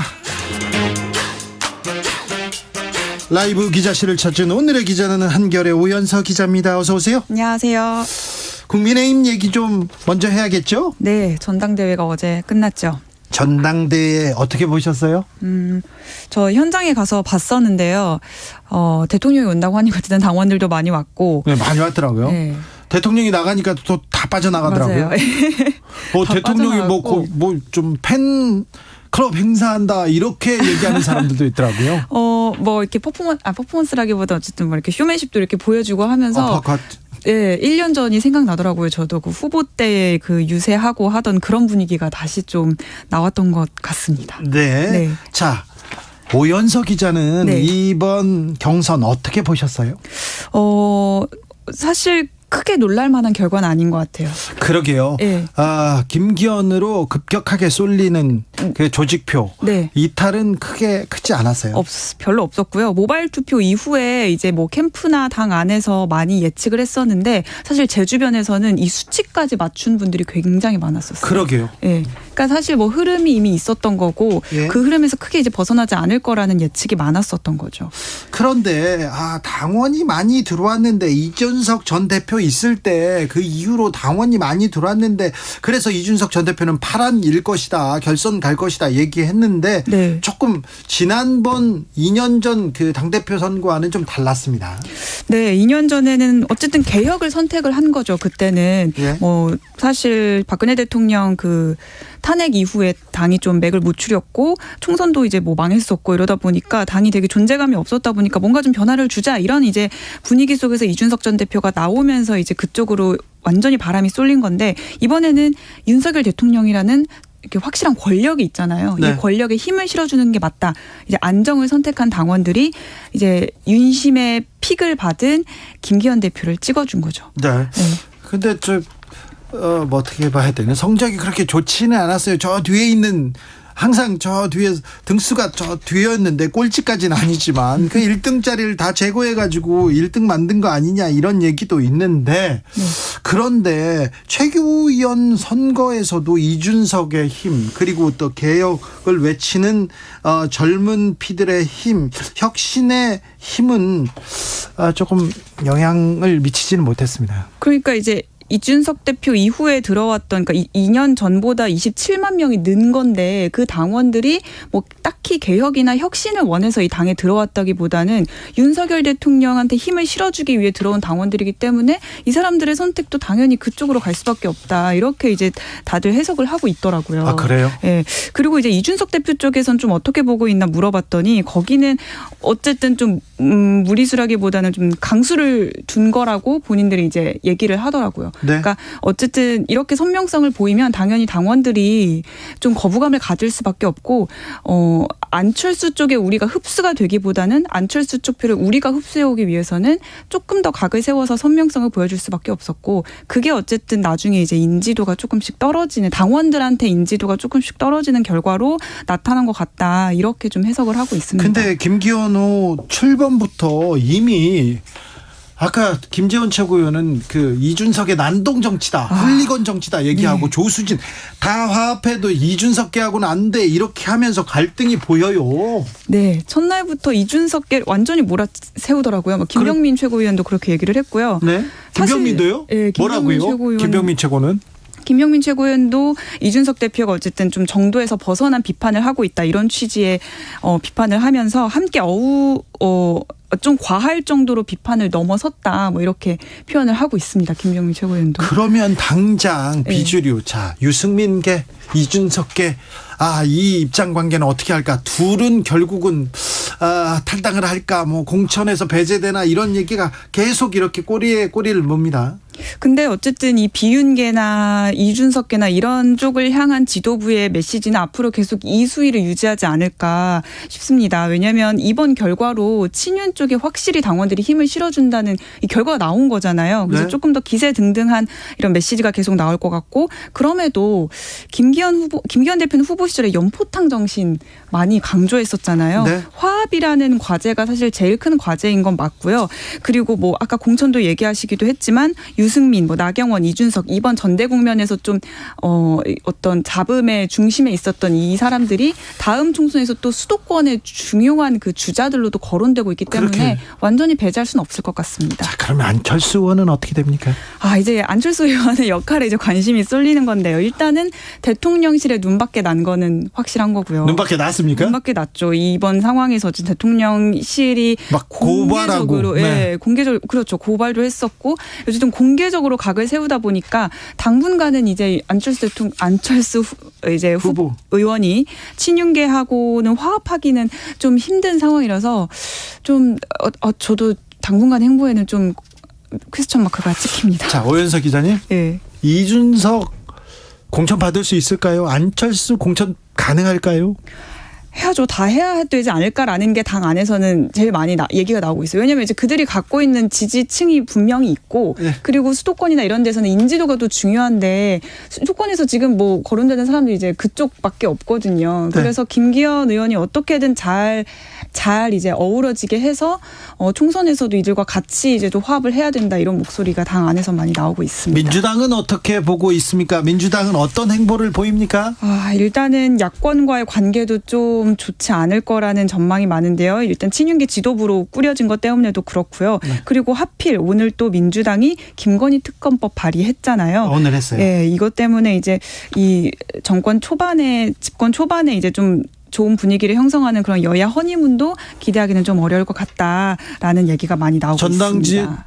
전당대 직전에 이미 김기현 TF 꾸렸지 않습니까? 그렇습니다. 황운하 의원을 단장으로 해서 그 울산 땅 의혹을 제기했던 김기현 TF 아직 계속 활동을 하고 있거든요. 그런데 민주당은 내심 김기현 대표 반기고 있다 이런 분들도 많아요. 왜냐하면 이번 전당대회에서 뭐 대통령실이 계속 김기현 후보를 중심으로 막 개입이 되고 막 이러면서 선명해진다고. 예, 함께 이제 싸잡아서 비판을 할 여지가 또 있기 때문에 계속 어쨌든 김기현 후보에 대한 리스크를 계속 부각시키고 비판을 하는 그런 행보도 민주당 쪽에서 나올 것 같고 비판을 할 여지가 어쨌든 계속 많다 이렇게 판단을 하고 있는 걸로 보입니다. 네. 아무튼 당 끝났는데 그 당권 경쟁 끝났는데 이제 좀 정치하는 모습을 보여줄까요?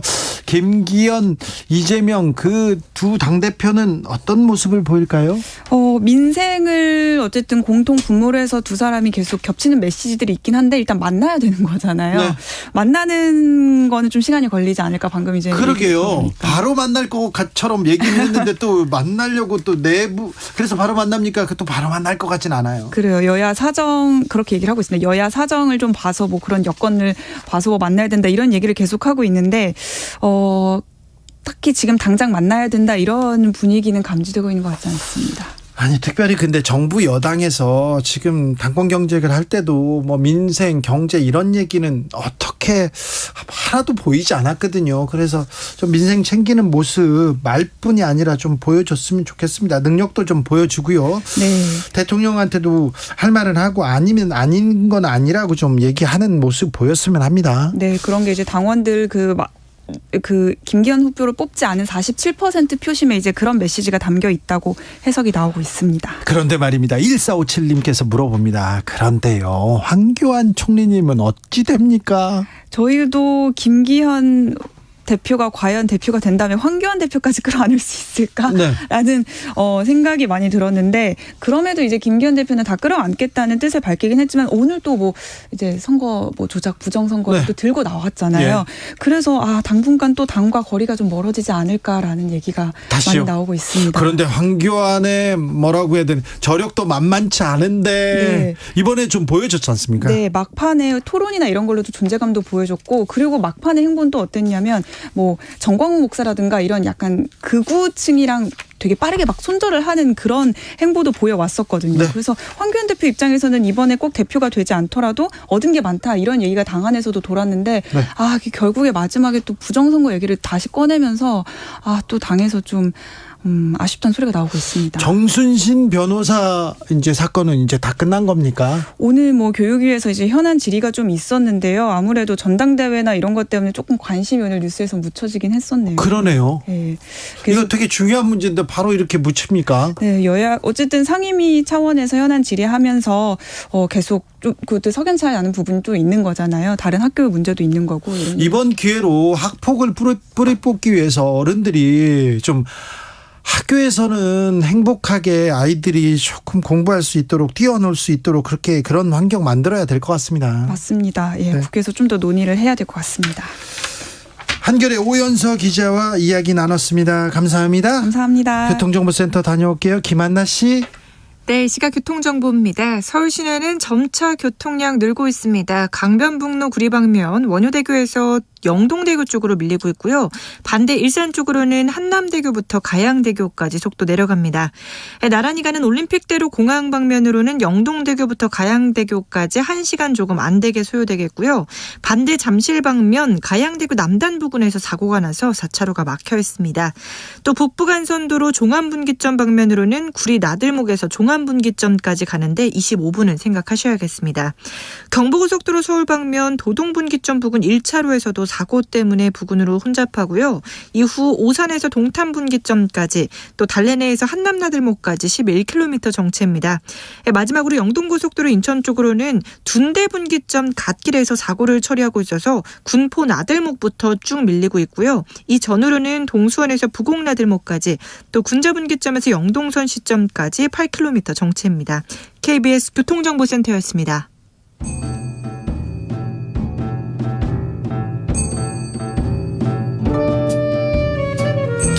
태초에 철학이 있었다. 하늘과 땅 사이. 세상의 모든 질문 이제 철학으로 풀어보겠습니다. 철학 어렵다고요. 일단 맛이라도 봅시다. 철학의 맛. 정치 철학자 김만권 박사 어서 오세요. 예, 안녕하십니까. 조영근 소셜랩 접경지대 소장 어서 오세요. 예, 안녕하십니까. 네. 김만권 교수님은 이제 개강했습니까? 예, 학교 개강은 했는데요. 네. 제가 연구 교수로 있어서 강의 의무가 없어서 다행히 연구만 할 수 있는 매우 훌륭한 네. 다행히 진리 탐구를 위해서 연구재단의 지원으로 편하게 연구를 하고 있습니다. 지금 현재. 그 어려운 일을. 네. 조영근 소장님은 어떤 연구하고 계세요? 저는 연구라고 하니까 참 못하고요. 네.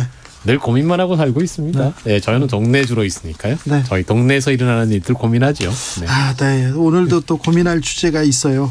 광재 동원에 대한 우리 정부의 해법 어떻게 보셨어요? 이거 가해자와 피해자 역사 어떻게 볼 것인지. 미래는 또 어떻게 볼 것인지, 과거를 어떻게 정리해야 될지 어찌 보셨습니까, 김만권 박사님? 이렇게 이번에 그 정부가 내놓은 해법을 보신 분들은 저는 사실은 거의 모든 분들이 이 해법에 동의하지 못할 거다라고 생각을 합니다. 왜냐하면 기본적으로 우리가 어떤 가해자와 피해자가 있다고 한다면 이 양자 사이에 뭔가 우리가 배상할 것이 있다. 그리고 뭔가 할 것이 있다면 가해자가 배상을 하는 것이 어떻게 보면 가장 기본적인 것인데, 그게 아니라 마치 이번에는 보면 우리 기업이 배상을 하는 구조로 만들어져 있어서, 이게 왜 피해자 국가에 속한 기업이 왜 가해자 국가가 정부가 한 일에 대한 어떤 배상금을 지불해야 하는가에 대한 이제 문제가 생길 수 있고요. 그리고 더 나가서 이거는 가해자와 피해자를 뒤바꾼 수법일 뿐만 아니라, 그리고 소위 말해 우리 정부가 일본 정부를 뒤로 두고 우리 정부가 앞에 나서서 우리 기업을 내세워서 보호해주고 있는 어떤 그런 양상을 보이고 있기 때문에 기본적으로 이 해법이 정말 옳은가 라고 이야기를 했을 때 아마 저는 100이면 90명 이상이 여기에 대해서는 결코 동의할 수 없을 것이다. 저는 그렇게 생각합니다. 조영근 소장님.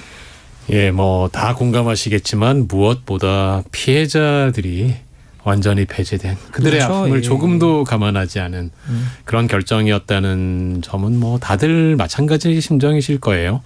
정말 심각한 문제인데 국가가 국민을 보호해야 한다라는 기본적인 의무를 저버린 그런 심각한 결정이기도 하고요. 근데 조금 더 길게 역사적으로 보면 짧게 보아도 1965년 이후 한일 관계, 더 길게 보면 1910년 이후부터의 한일 관계에 대한 아주 근본적인 해석 문제에서 아주 심각한 부작용, 아주 나쁜 결과가 초래될 수 있는 그런 결정이었다고 봅니다. 이게 뭐냐면 1965년 한일 협정 시점에서 두 나라가 결국 그 문제를 결정을 안 하고 그냥 미봉으로 넘긴 것이 있습니다. 그게 바로 이제 과연 식민 지배라고 하는 게 합법이었느냐 불법이었느냐라는 거거든요.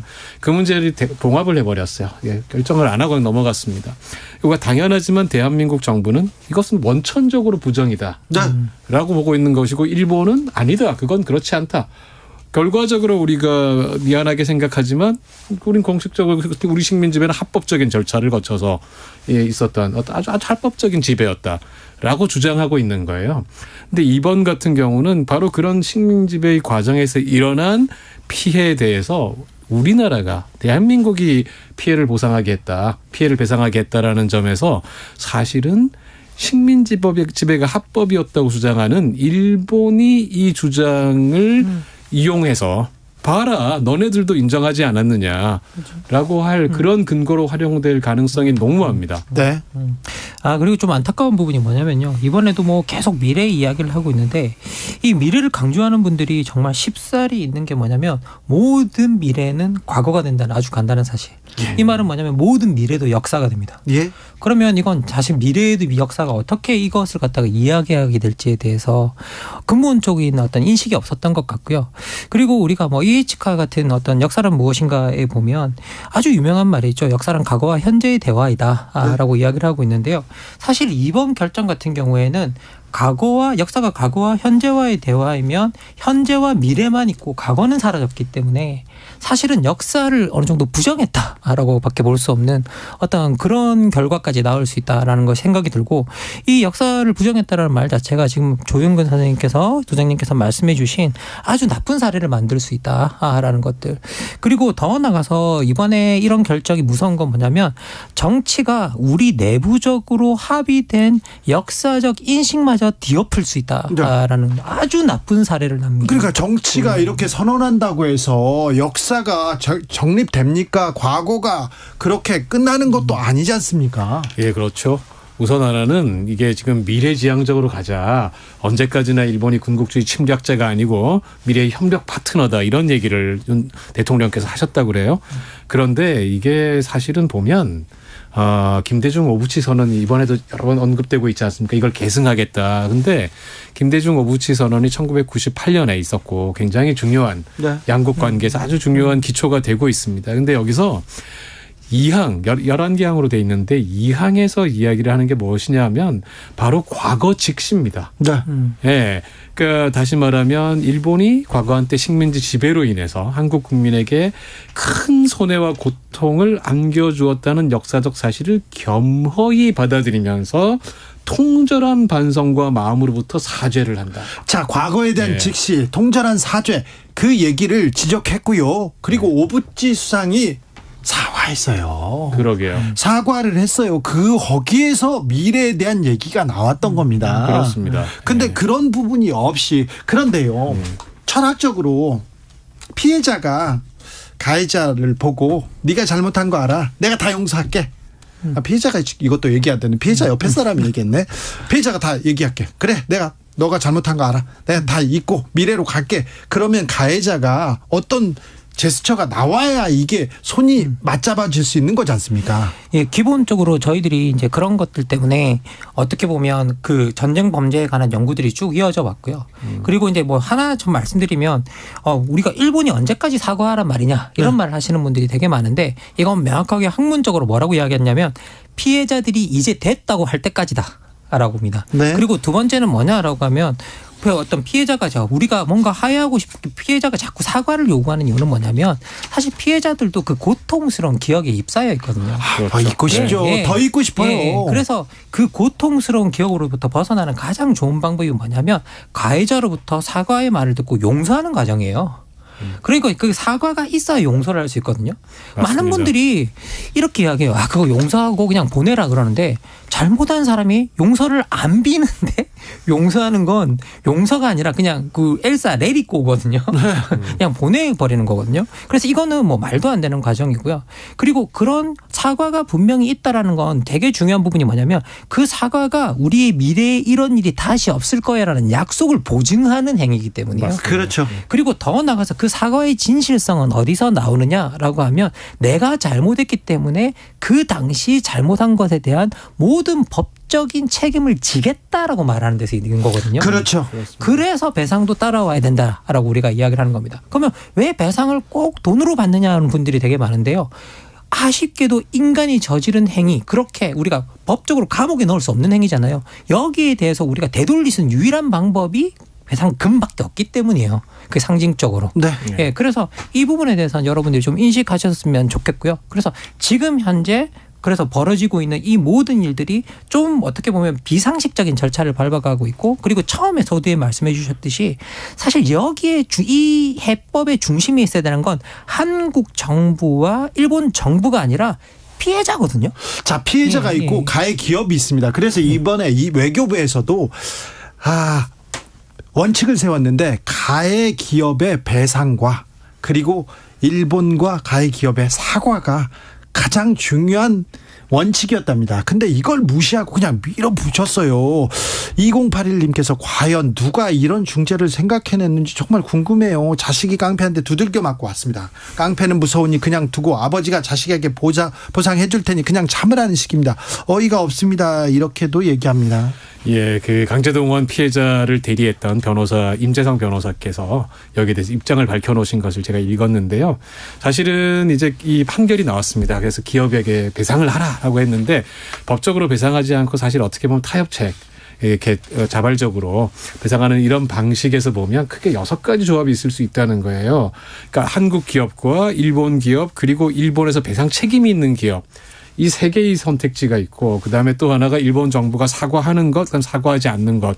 3 곱하기 1을 하면 6가지가 나오는데 사실은 한국 쪽에서 피해자 쪽에서 한국 기업과 일본 기업 그리고 문제가 된 일부 기업들, 일본의 기업 이 3주체가 함께 기금을 만들어서 하는 것도 받아들일 용의가 있었다는 거예요. 세상에 우리가 완승을 추구하는 게 아니다. 그런 게 있었는데 결과적으로 말하면 그들은 다 빠지고 한국 기업이 그다음에 일본은 사과하지 않는 최악의 안으로 귀결됐다는 거예요. 자, 이번 그 해결책이라고 볼 수도 없는데 굴욕적이었다 이렇게 얘기하는데 한일협정 때 그리고 2018년 위안부 합의 때 있었습니다. 그런데 박근혜 정부가 위안부 합의를 할 때 위안부 재단을 만들고 일본 기업이 돈을 냅니다. 10억엔을. 그리고 사과의 얘기가 있었어요. 그런데 거기에 불가역적이라는 단어가 우리 역사를 우리 과거를 그냥 이제 그 되새길 수도 없고 말하면 안 된다는 거 아니냐, 자존심에 걸린다고 했는데 거기서부터도 후퇴했습니다.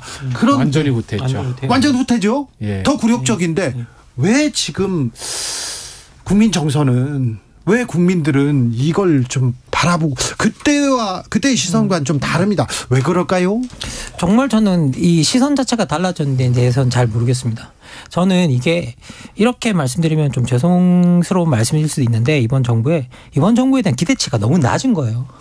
제가 봤을 때는. 네, 기대치가 너무 낮고, 그리고 사실 이 문제가 사실 너무 오랫동안 끌려왔고, 그리고 많은 분들은 이 해법이 당연한 해법이 우리한테는 해법이 딱 정해져 있고 그 해법으로 따라오지 못한 부분에 대해서 어떻게 보면 그냥 실망감을 그냥 가지고 있는 거라는 생각이 들고요.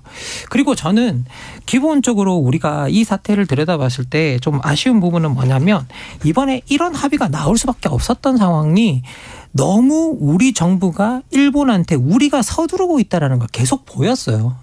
그리고 계속 패는 다 보이고 우리 패는 다 보이고 우리가 서두르고 있는 건 다 보이고 우리가 한일 관계를 회복하려고 있는 건 다 보인다는 그 조급증을 드러냈기 때문에 일본 같은 경우에는 그냥 그래 서둘러라, 계속 서둘러라, 우린 가만히 있을 거야, 우린 가만히 있으면 다 얻을 수 있어 라고 하는 그런 것들이 명확하게 정치의 어떤 판에서 보였기 때문에 저는 이번이 과연 뭔가를 밀어붙여서 어떤 정부가 성과를 냈을지는 모르겠지만, 지금까지 어떤 성과를 냈는지는 모르겠지만 외교 무대판에서 이렇게 무작정 뭔가를 서두르고 있다는 것 자체는 사실은 우리 패를 다 보여주고 우리가 원하는 걸 얻을 수 없다는 뜻이거든요.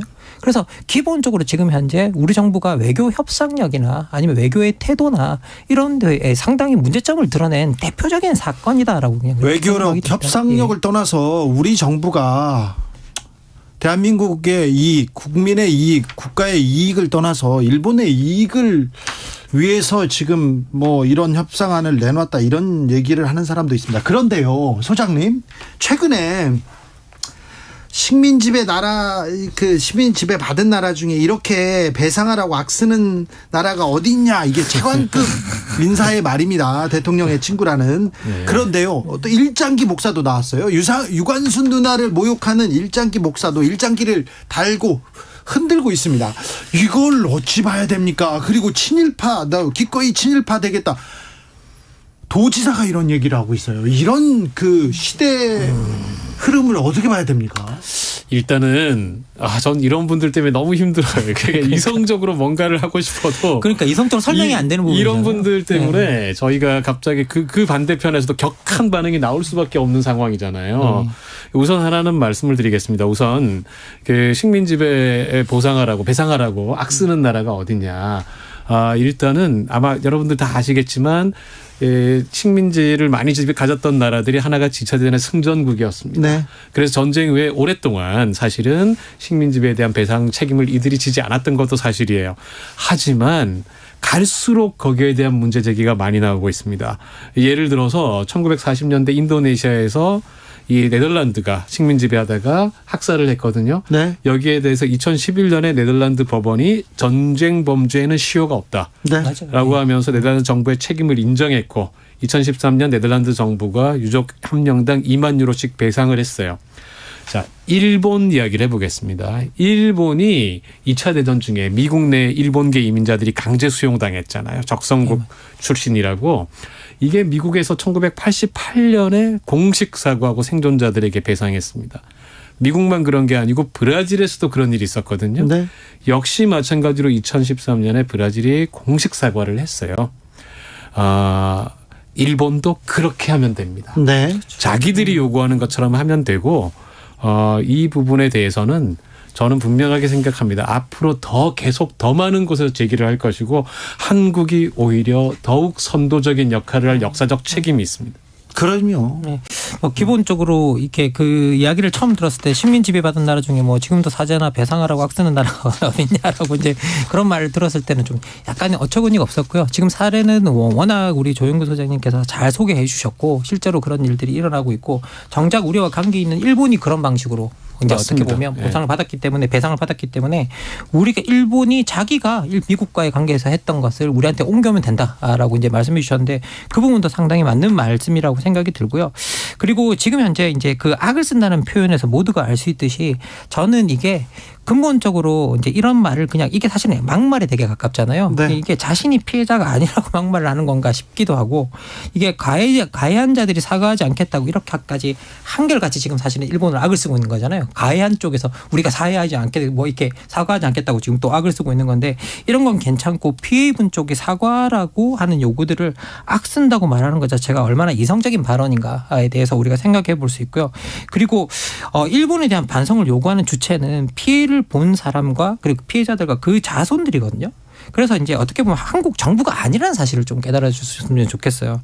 그리고 이게 전쟁 범죄에 대한 연구 제가 한결같은 일치점이 있습니다. 아까도 말씀드렸지만 전쟁 범죄는 국가와 국가 간의 문제가 아니라 피해자와 가해 정부 간의 문제다라는 것들이 항상 이제 한결같이 나오는 이야기입니다. 대법원에서도 이 부분을 지적했지 않습니까? 왜 법원의 판단을 이렇게 무시하는지. 그렇습니다. 이게 지금 아주 핵심적인 이제 말씀 방금 하셨는데 원래 최초 판결이 2012년 대법 판결이었죠.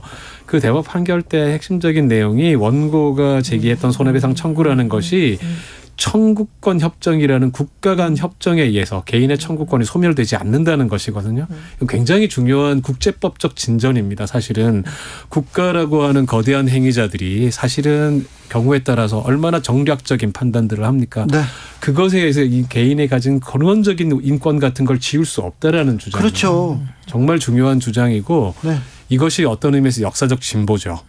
그 전쟁에서 그 개인이 입은 피해, 그 피해를 누가 이렇게 다독일 수 있어요? 국가가 하지 말아라. 이제 그만 좀 슬퍼해라. 그렇다고 해서 슬퍼하지 않습니까?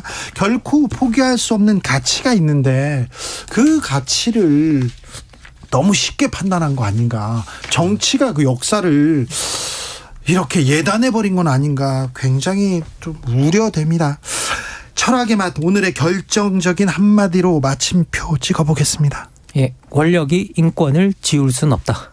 권력이 인권을 지울 수는 없다. 네. 조영구 소장님. 사람이 국가에 앞섭니다. 사람이 국가에 앞섭니다. 그렇죠. 네. 좀 안타까워요. 이런 뉴스를 전해야 되는 게 굉장히 고통스럽습니다. 예. 네. 뭐 듣기만 해도 사실 고통스럽습니다. 네. 고통스러워요. 이 얘기를 가지고 어떻게 여기까지 자존심이라는 것도 있고 가치라는 게 있는데 지켜야 할. 참 다른 분들도 괴로웠을 거예요.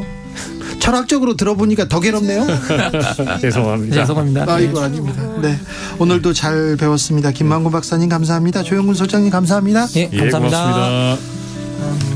쉽게 지어지지 않는 아주 오래된 상처만 남아 그때 너는 기억한다. 그런 가사가 이렇게 있어서요. 오늘 주제와도 어울려서 골라봤습니다. 더 글로리에서 나왔죠. 폴킴이 부른 너는 기억한다 들으면서 저는 여기서 인사드리겠습니다. 저는 내일 오후 5시 5분에 돌아오겠습니다. 지금까지 주진우였습니다. 물어봐도 들어주니 없고